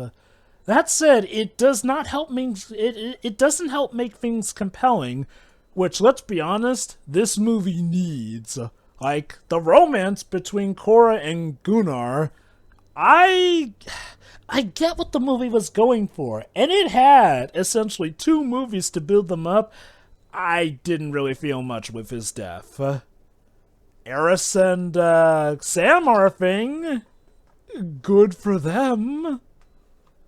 And I don't know if they may be implying Tarek has a thing with that older woman. May have just been a one-night stand thing. Yeah. The thing is, though, that feels like it has just as much weight as the actual romances because the romances don't feel well built up. And the sad thing is, like was suggested, Gunnar might get replaced as a love interest. Like, it's 6 movies in total. I would not be surprised if they give Kora another love interest to supposedly keep things interesting. And I swear to God, if Noble comes back each movie as just, the main bad, he's gonna become the Team Rocket by the time of the 6th one, cause that being said, I think it's implied this time he's dead for sure. Like, they killed him 3 different ways this time. And he was in the explosion of the Dreadnought crash anyway. Yeah. Like I said, the only major thing that he can do is to create a clone. But so far it hasn't been established we can do that. And remember, part 1 ended by teasing his return, which this movie didn't. So I think it's safer to assume that he's dead this time. Part of me wonders, was Snyder aware he was getting more movies by the time he made part 2? Because I feel like the reveal that we were getting 3 or 4 more movies, was that before or after Part 2 originally released? Shortly before, I think. We knew, I think we knew from the get-go that it was going to be a big franchise nonetheless, just not in what capacity. And the mentioning of 4 to 6 parts was just a confirmation. We didn't know if it was going to be a thing of, oh, it's just instead 3 movies, and the next one is the one that culminates things as a trilogy, you know? But yeah, it is what it is. I guess if I can give some credit, the music once again felt like it was trying, especially with that sex scene to show that, yes, this is Kora truly in love now. But good music can only do so much for a bad movie. And yeah, we gotta talk about the elephant in the room, the overabundance of slow motion, and them dedicating a third of the movie to farming. Look, don't get me wrong, I get it. Farming plays a part in this movie, but they did not need to show us as much as they did. Like, okay, if this were like in the original cut, I'd have assumed they just left this in to build it up on time. And from what you told me, there was farming even in the original movie, but it's just dialed up to 11 in the director's cut. The original cut still had way more farming than necessary, I can tell you that. There was still plenty of... but yeah, it was a bit longer in this version. That said, once again, I want to give credit to the director's cut where it's due. Based off of what Pedro has told from the original cut, this is once again something that does improve, and heck, even gives more substance to things that were lacking in the original cut. That's good. And I'll admit, while I definitely think this is probably the worst movie of the two, this would probably be the one I come back to more, because, yeah, it's a bad movie, but at least finally I can riff and feel entertained. Not to say that there wasn't stuff to riff on in the first movie, but the first movie definitely feels a lot more boring in comparison, which is ironic given that this is the movie that dedicates more of its time to farming than the first movie, so... It's the slow-mo. Like, the slow-motion farming is so laughably stupid that it's just like... And the random sex scenes and the orgies and all that. And oh, right, by the way, Nemesis had a bond with a kid. Yeah, because that totally felt earned and properly built up, right? Like, it's just... Zack Snyder cannot write emotionally compelling characters. He really can't. It's just like... She literally had one scene with him just messing with her before we get the supposed payoff. Like, at least have her grow to like the kid over time and see him as a potential surrogate for the children she lost, but nope, it's just one scene in all of nearly 3 hours worth of movie. Again, all of that time we spent watching people farm in slow motion would have been better spent fleshing out all of these elements. Just saying. And like, or even better, make this a TV series. This would have worked so much better as a TV series. Like, part of me wonders if it was originally supposed to be a TV series, because it feels like it's begging to be a TV series. It's like with Frozen 2. Way too many ideas over way too little time. Why wasn't this a series? But, again, like... I don't know if this is part of his vision or Netflix wanted a movie out of him instead of a series for this. I don't know. I guess to give it also credit, the action is better in this movie, I feel, than in the first one. Not to say that the first one had overall bad action, but I do feel like the action's better shot in this one overall. Save for a few discrepancies here and there. The actors are giving it their all. I didn't really have any problems with the acting this time around for the most part. It's just that the story and the writing doesn't do them any favors. And shoot, it does suck that Nemesis died. At least she dies in a heroic fashion, but my main problem is whenever a hero dies, it feels like there's ample time to at least try and heal them, but everyone goes, nope, I'm dying, time for my sacrifice, even when there are people literally right there who could maybe try and help. Like, I'm sorry, Nemesis was in, like, the side. It didn't look like anything vital was hit, but no, apparently she dies just there and then. Gunnar, again, seemed like he could have maybe gone off of adrenaline still, given all that stuff he was doing, but nope, gives up and dies, essentially. Ugh.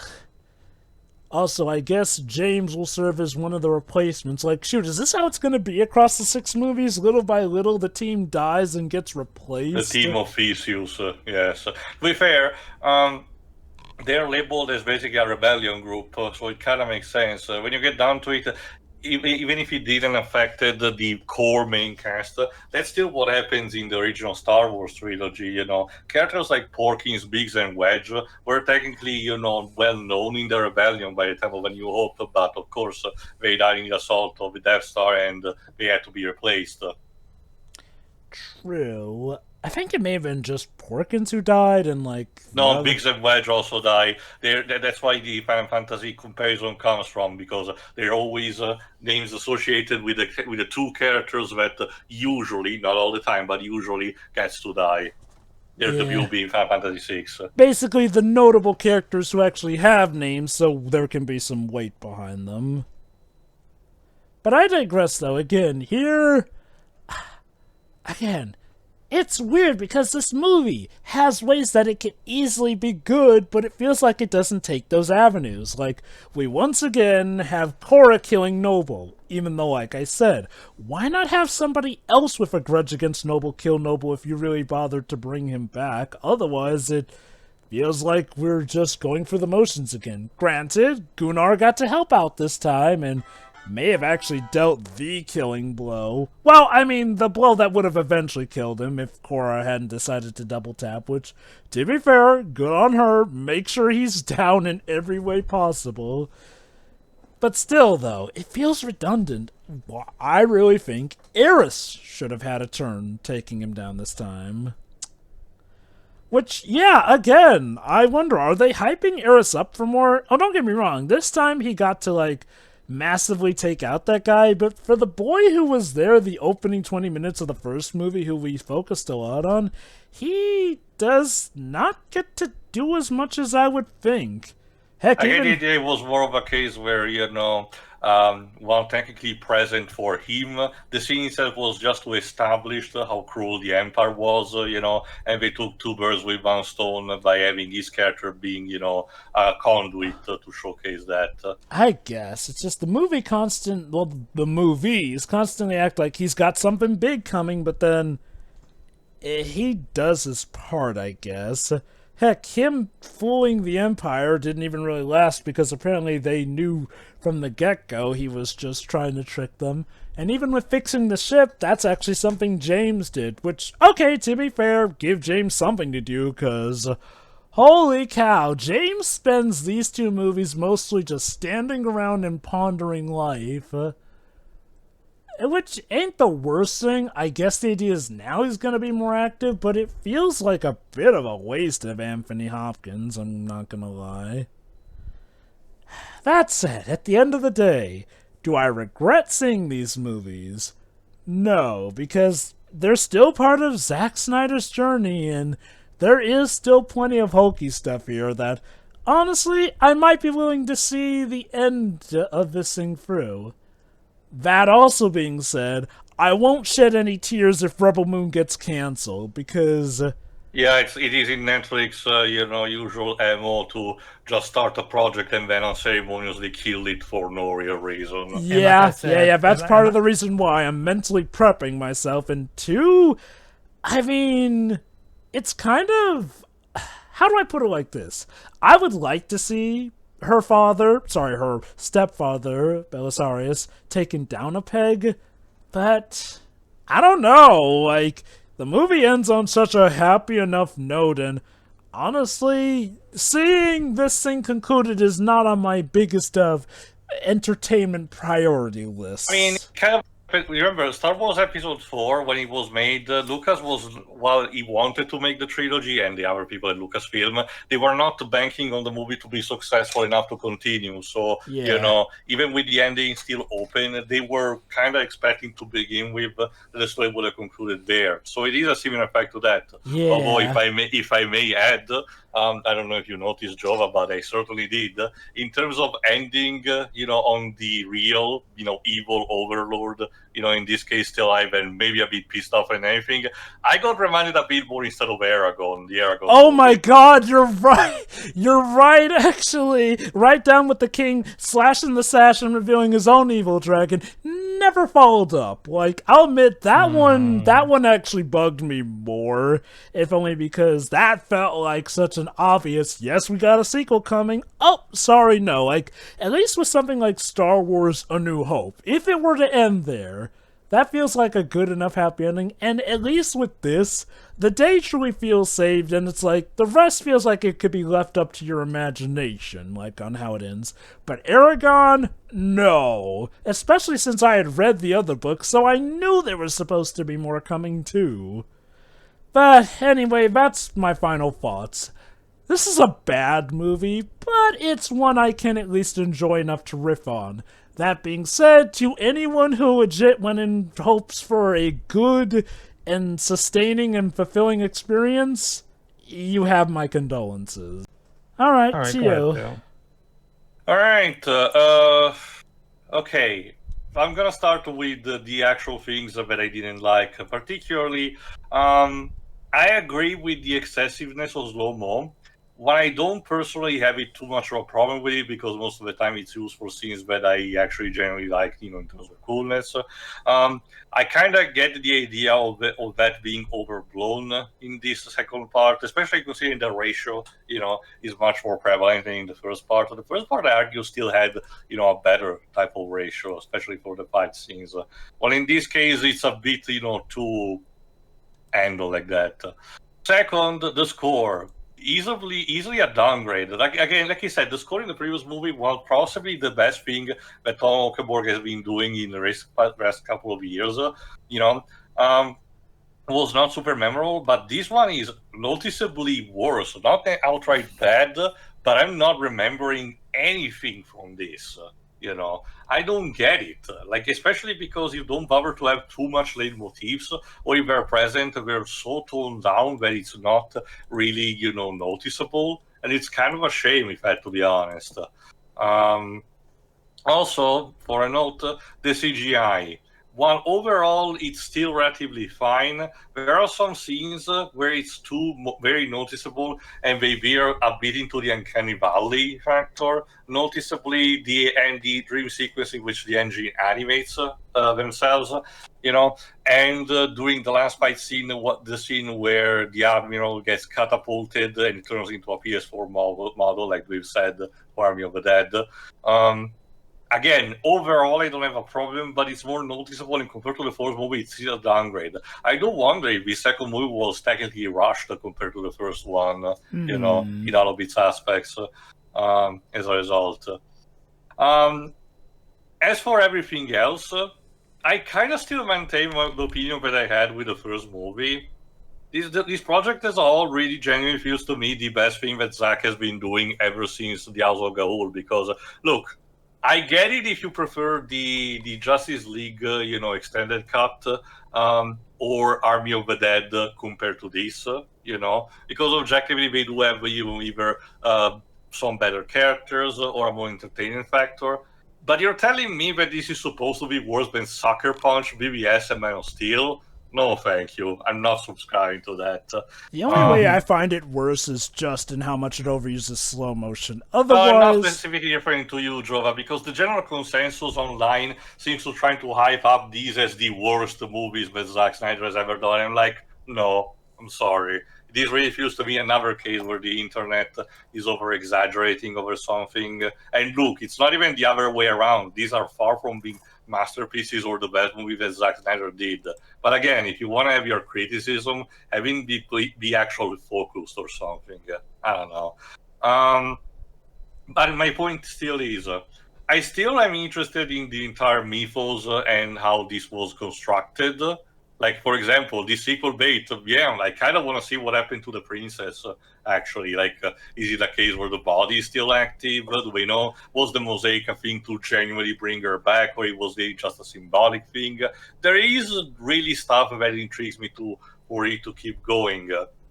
So, at the very least, there is that. And I still liked the action scenes overall, while not particularly subversive or doing groundbreaking things, I still did like how they took down the Dreadnought, for example, instead of being a complete, Death Star, clone from A New Hope. They did bother to mix and match a bit with the tropes associated with it, like planting the engine, the bombs in the engine room.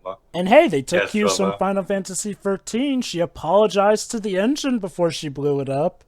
Again, that's also part of the mythos. Supposedly, these engines are, enslaved beings. So that's also another thing that I want to see if BFC will be, proceeded. The death of the part of the cast, like he said, to showcase the fact that the characters do not have plot armor, I think he's still relatively strong. I do wonder what was the criteria chosen. For Gunnar, it does feel odd because it literally just is a showcase of Kora having just found newfound genuine love, and then being ripped out to cause an emotional tether to her. Feels too early to be doing this. It really feels something that should be done at the halfway point of a franchise, in this case, either at the third or fourth movie, that should be done. This early just feels odd, and like Joa suggested, I don't really buy that she's going to spend the rest of the franchise without finding another love, and it tethers on a thin line, if it becomes too comical or just uncalled for, potentially. And when it comes to Nemesis, I wouldn't mind if another one of the heroes had died as well, but also her to be the only major casualties about the newly recruited group of heroes just feels a bit of a waste. Not necessarily because she was possibly the character with the most unique things to her. Like I said in the previous movie, I don't think these people really needed too much of a gimmick, even if it's welcome that it's present, But I don't know. It kind of feels random, the fact that she was the one being killed and not, Tark. Like, I didn't want Tark to be killed, and we know as hell Jimon Hansu is not going to die just now because, top billing, and prominent personal cover of the entire cast. We're not really going to do it. But I don't know. As much as I don't have a problem with them, as the rest of you guys did, I can understand if, Milius had died. The person who stepped in after Darian died. Again, I did not want their death, but I could have seen it logical to be one of the casualties. Again, it's slightly similar to one of the problems that I have with Suicide Squad, in terms of that the casualties in that movie do feel a bit too arbitrary and not logical completely throughout. So I guess it's just a matter of the mentality that the execs like Zack, and the other people who work on these movies had, which is unfortunate. Do you think maybe, for the sake of making it feel as genuinely random as possible, Zack actually had, some of the actors who weren't designated for the sequel draw straws so that they could genuinely decide who had to go or not? Or maybe asked to them. Like, maybe there's also meta reason, like scheduling conflict. Maybe the actress who played, Nemesis is supposed to do something else and she cannot sustain the filming that they're doing. But that's just speculation, Especially because in comparison, Jimon Hansu has established he's in basically everything these days. So who knows? Again, I don't know. We'll have to see how it happens, especially because, again, if Zack really wants to develop this as, a big, strong franchise like, say, James Cameron's Avatar, in comparison, the consistency that has to be with these actors and voice actors really has to be tight. They cannot just have the case of, Jimon Ansu's dropping such a to recast the character. That would be very awkward. Like I said, I kind of understand if it happens with Anthony Hopkins because the poor guy is really that old, and even his performance as JC in this really did felt like he felt very tired and not really capable of sustaining prolonged voice acting. So I wouldn't be too surprised if he gets recasted. But then, sorry, go on. Right here too, like since you asked about it earlier. So it's the Rebel Moon video game is co-developed by Super Evil Megacorp. Yes, that's the name of the developer, and the Stone Quarry, aka Zack Snyder's. And it was even announced on a conference and everything about it. Do we know what genre it's supposed to be? No, it just says here, like it was announced, they announced their partnership on May 1st, 2023. The project they were working on was still secretive at the time, but they'd been working on it. Zack Snyder previously mentioned his interest in developing a world simultaneously for movies and games before Rebel Moon was first announced, which will later be confirmed. But Snyder and games journalist Jeff Keighley announced the game on August 22nd on Gamescom. Oh, I actually don't remember. Did we do Gamescom 2023? I don't think we did. Checking. Well, they announced it at Gamescom last year. No, it doesn't seem to be. Okay. I'll go back and check this after then. The game would be four-player co-op based on factions that appear in the Rebel Moon movies, taking place after the events of the first two films. The game will be available exclusively to Netflix subscribers for mobile devices at some point in 2024. Oh, so it's a team. It's like not team, but faction shooter for mobile devices. Yep, okay. Yeah.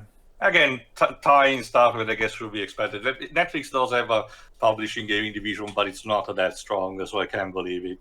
Anyway,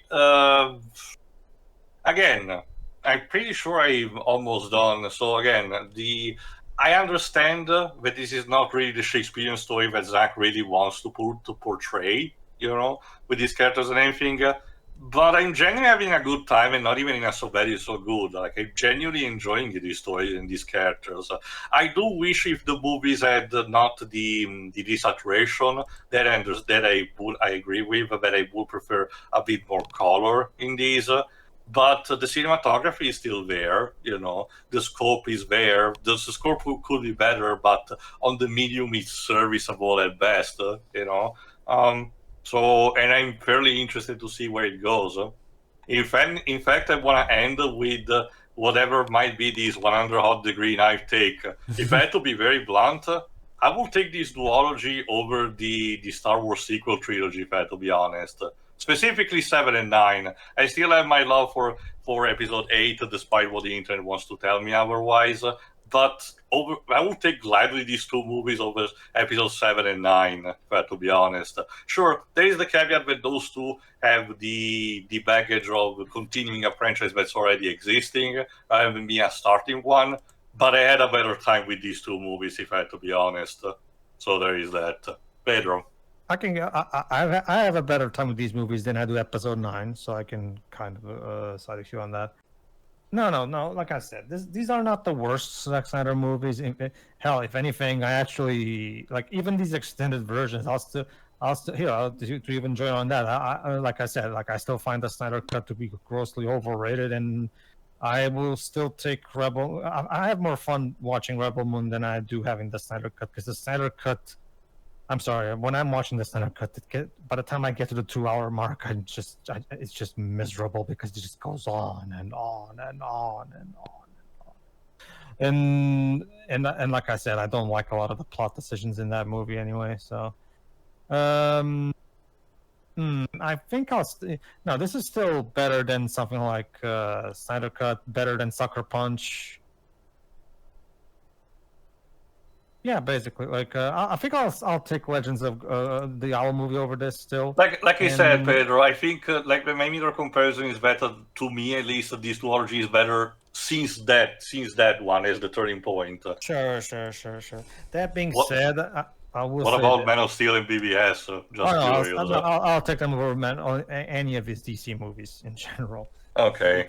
Because I find Man of Steel to be at worst a complete slap in the face of Superman fans, and at best a boring chore to watch. And BVS is just a complete disaster. Yes, it's a complete disaster. Sorry, Snyder Bros. But I wouldn't call it a complete disaster, but it definitely fell flat on its face from the expectations people had for it. I cannot stand.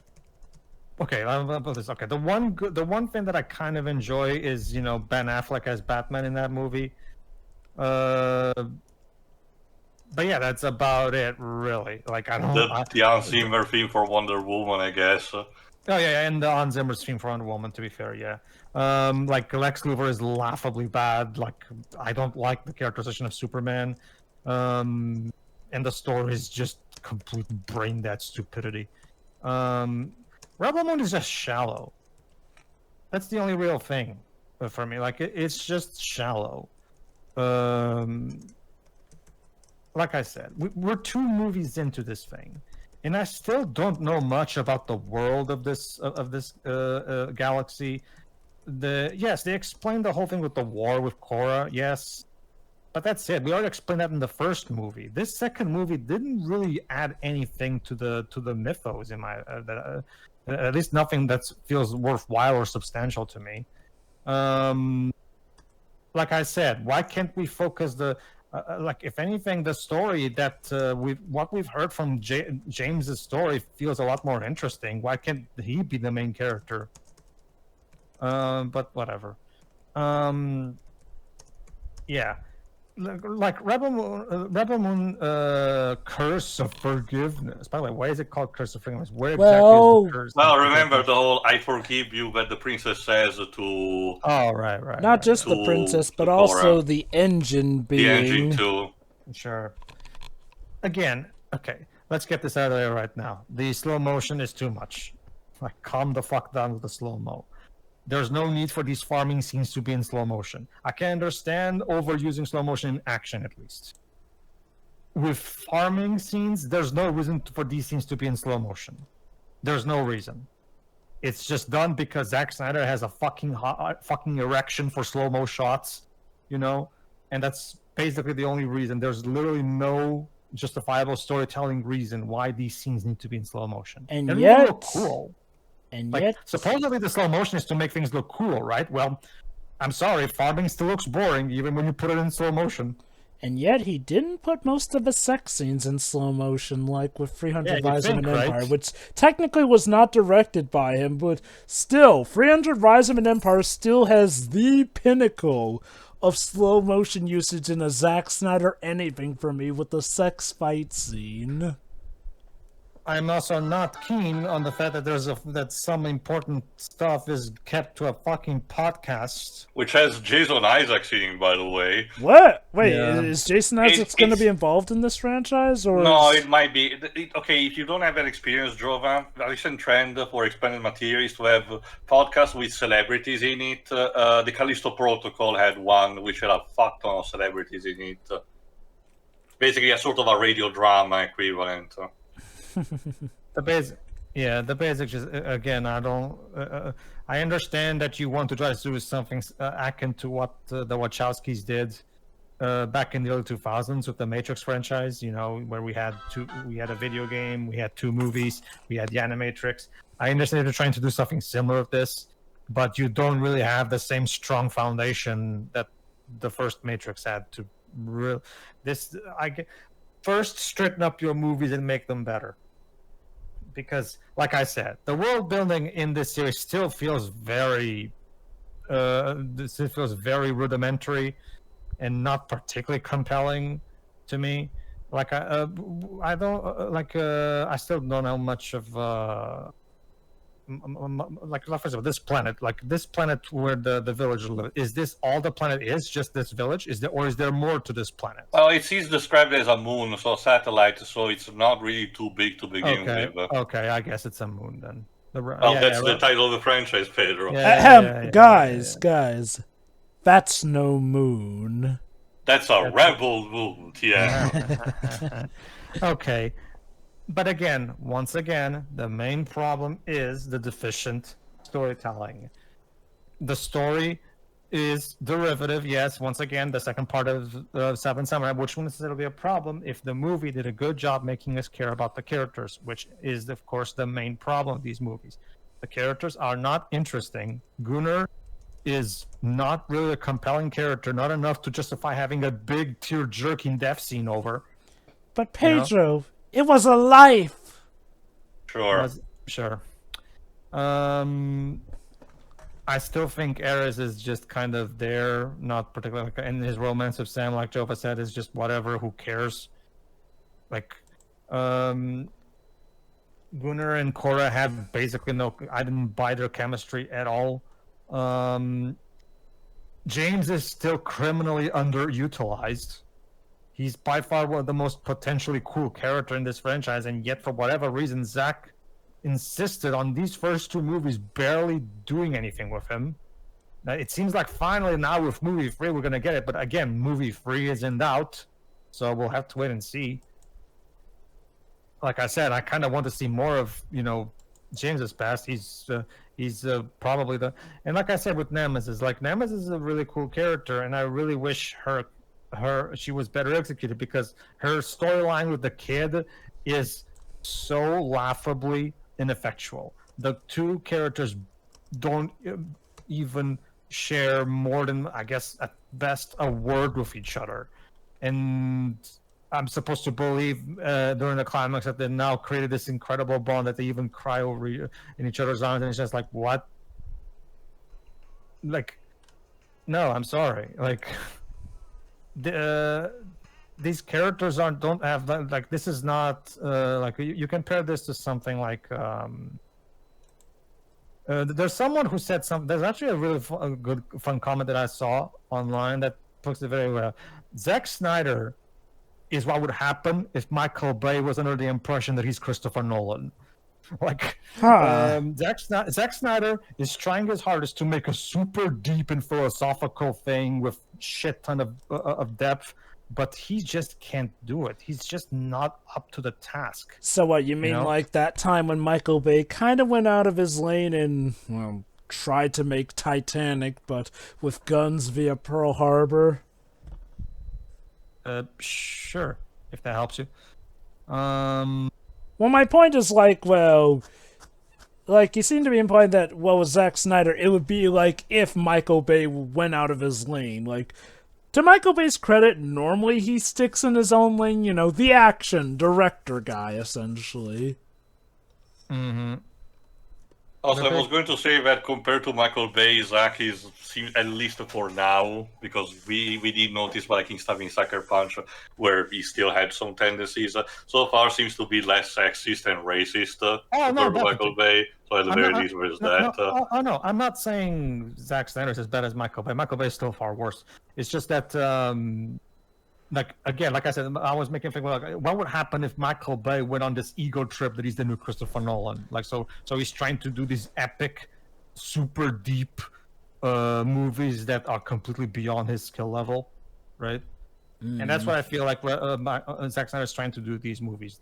Like I said in our Army of the Dead commentary, Zack Snyder works at his best when he's telling simpler stories that have basic but well put together stakes. Again, 300 worked because it was a simple story that catered to his strengths. Army of the Dead worked because it was a simple zombie movie with a sentimental father and daughter angle to it as well. But it was nothing complicated. When Zack Snyder tries to do super duper awesome world building and lore and deep character relationships, that's where he fails. He's just not good enough to succeed at that. He needs to realize his limitations.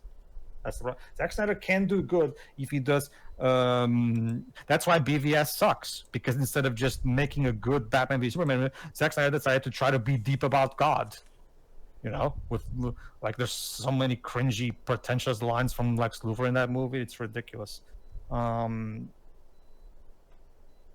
That's the problem. Zack Snyder is a director who, and again, you can take a look at all of his repertoire to realize this. Look at Sucker Punch, a movie that was supposedly trying to be a commentary on sexism or and a feminist piece and shit like that, and it completely utterly failed because, again, Zack Snyder is not good at conveying complex themes. He's good at telling basic stories with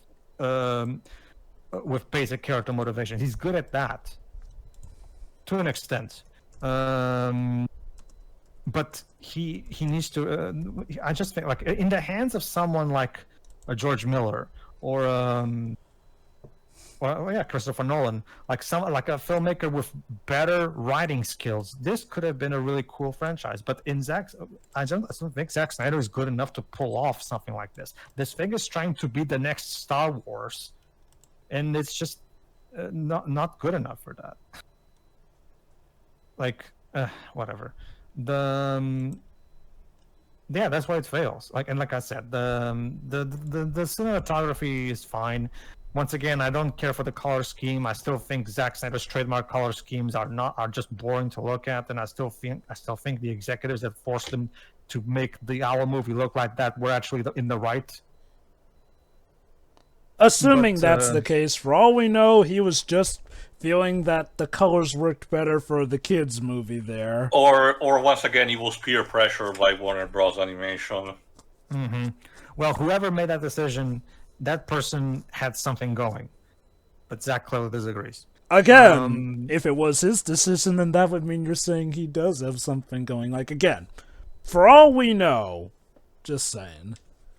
The crux of the matter is that I still think, color scheme wise, the Owl movie is his best movie. Mm-hmm. Because and I still don't understand. The sad part is that, again, you take a look. It's also, let me put it this way. Let me once again bring up Watchmen, because Watchmen is still his best movie, if you ask me. In that movie, here's the big difference. In that movie, he was actually on a leash to a certain extent. He didn't.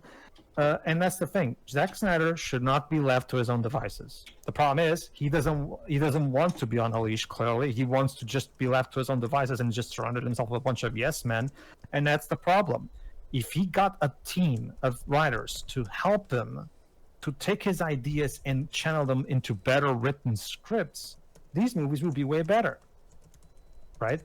But again, Zack Snyder is not a capable writer. He needs to find someone who can write for him. But again, he's way too ingrained into the fact that he's capable of doing all of this shit all in himself. And that's the problem. Go on.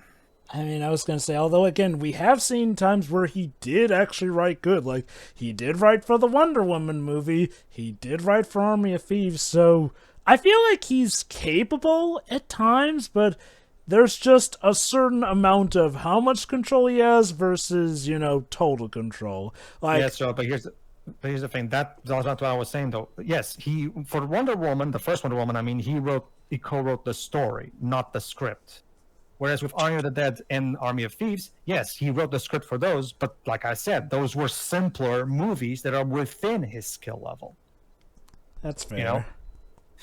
Rebel Moon is trying to be this epic Star Wars-y movie with deep lore and complex characters and all that shit, That'll have 6 movies, good God. Yeah, which should have been a TV series, like I said before. If he wants to do that, he needs to, once again, realize what worked for his Watchmen movie. He needs to give his ideas to people who can write these things and write them. But he needs to realize the problem with Zack Snyder is that he's a director who's completely under the impression that he's a complete genius with no problems whatsoever, to the point where he just outright dismisses criticism, even insults some of his critics online, even.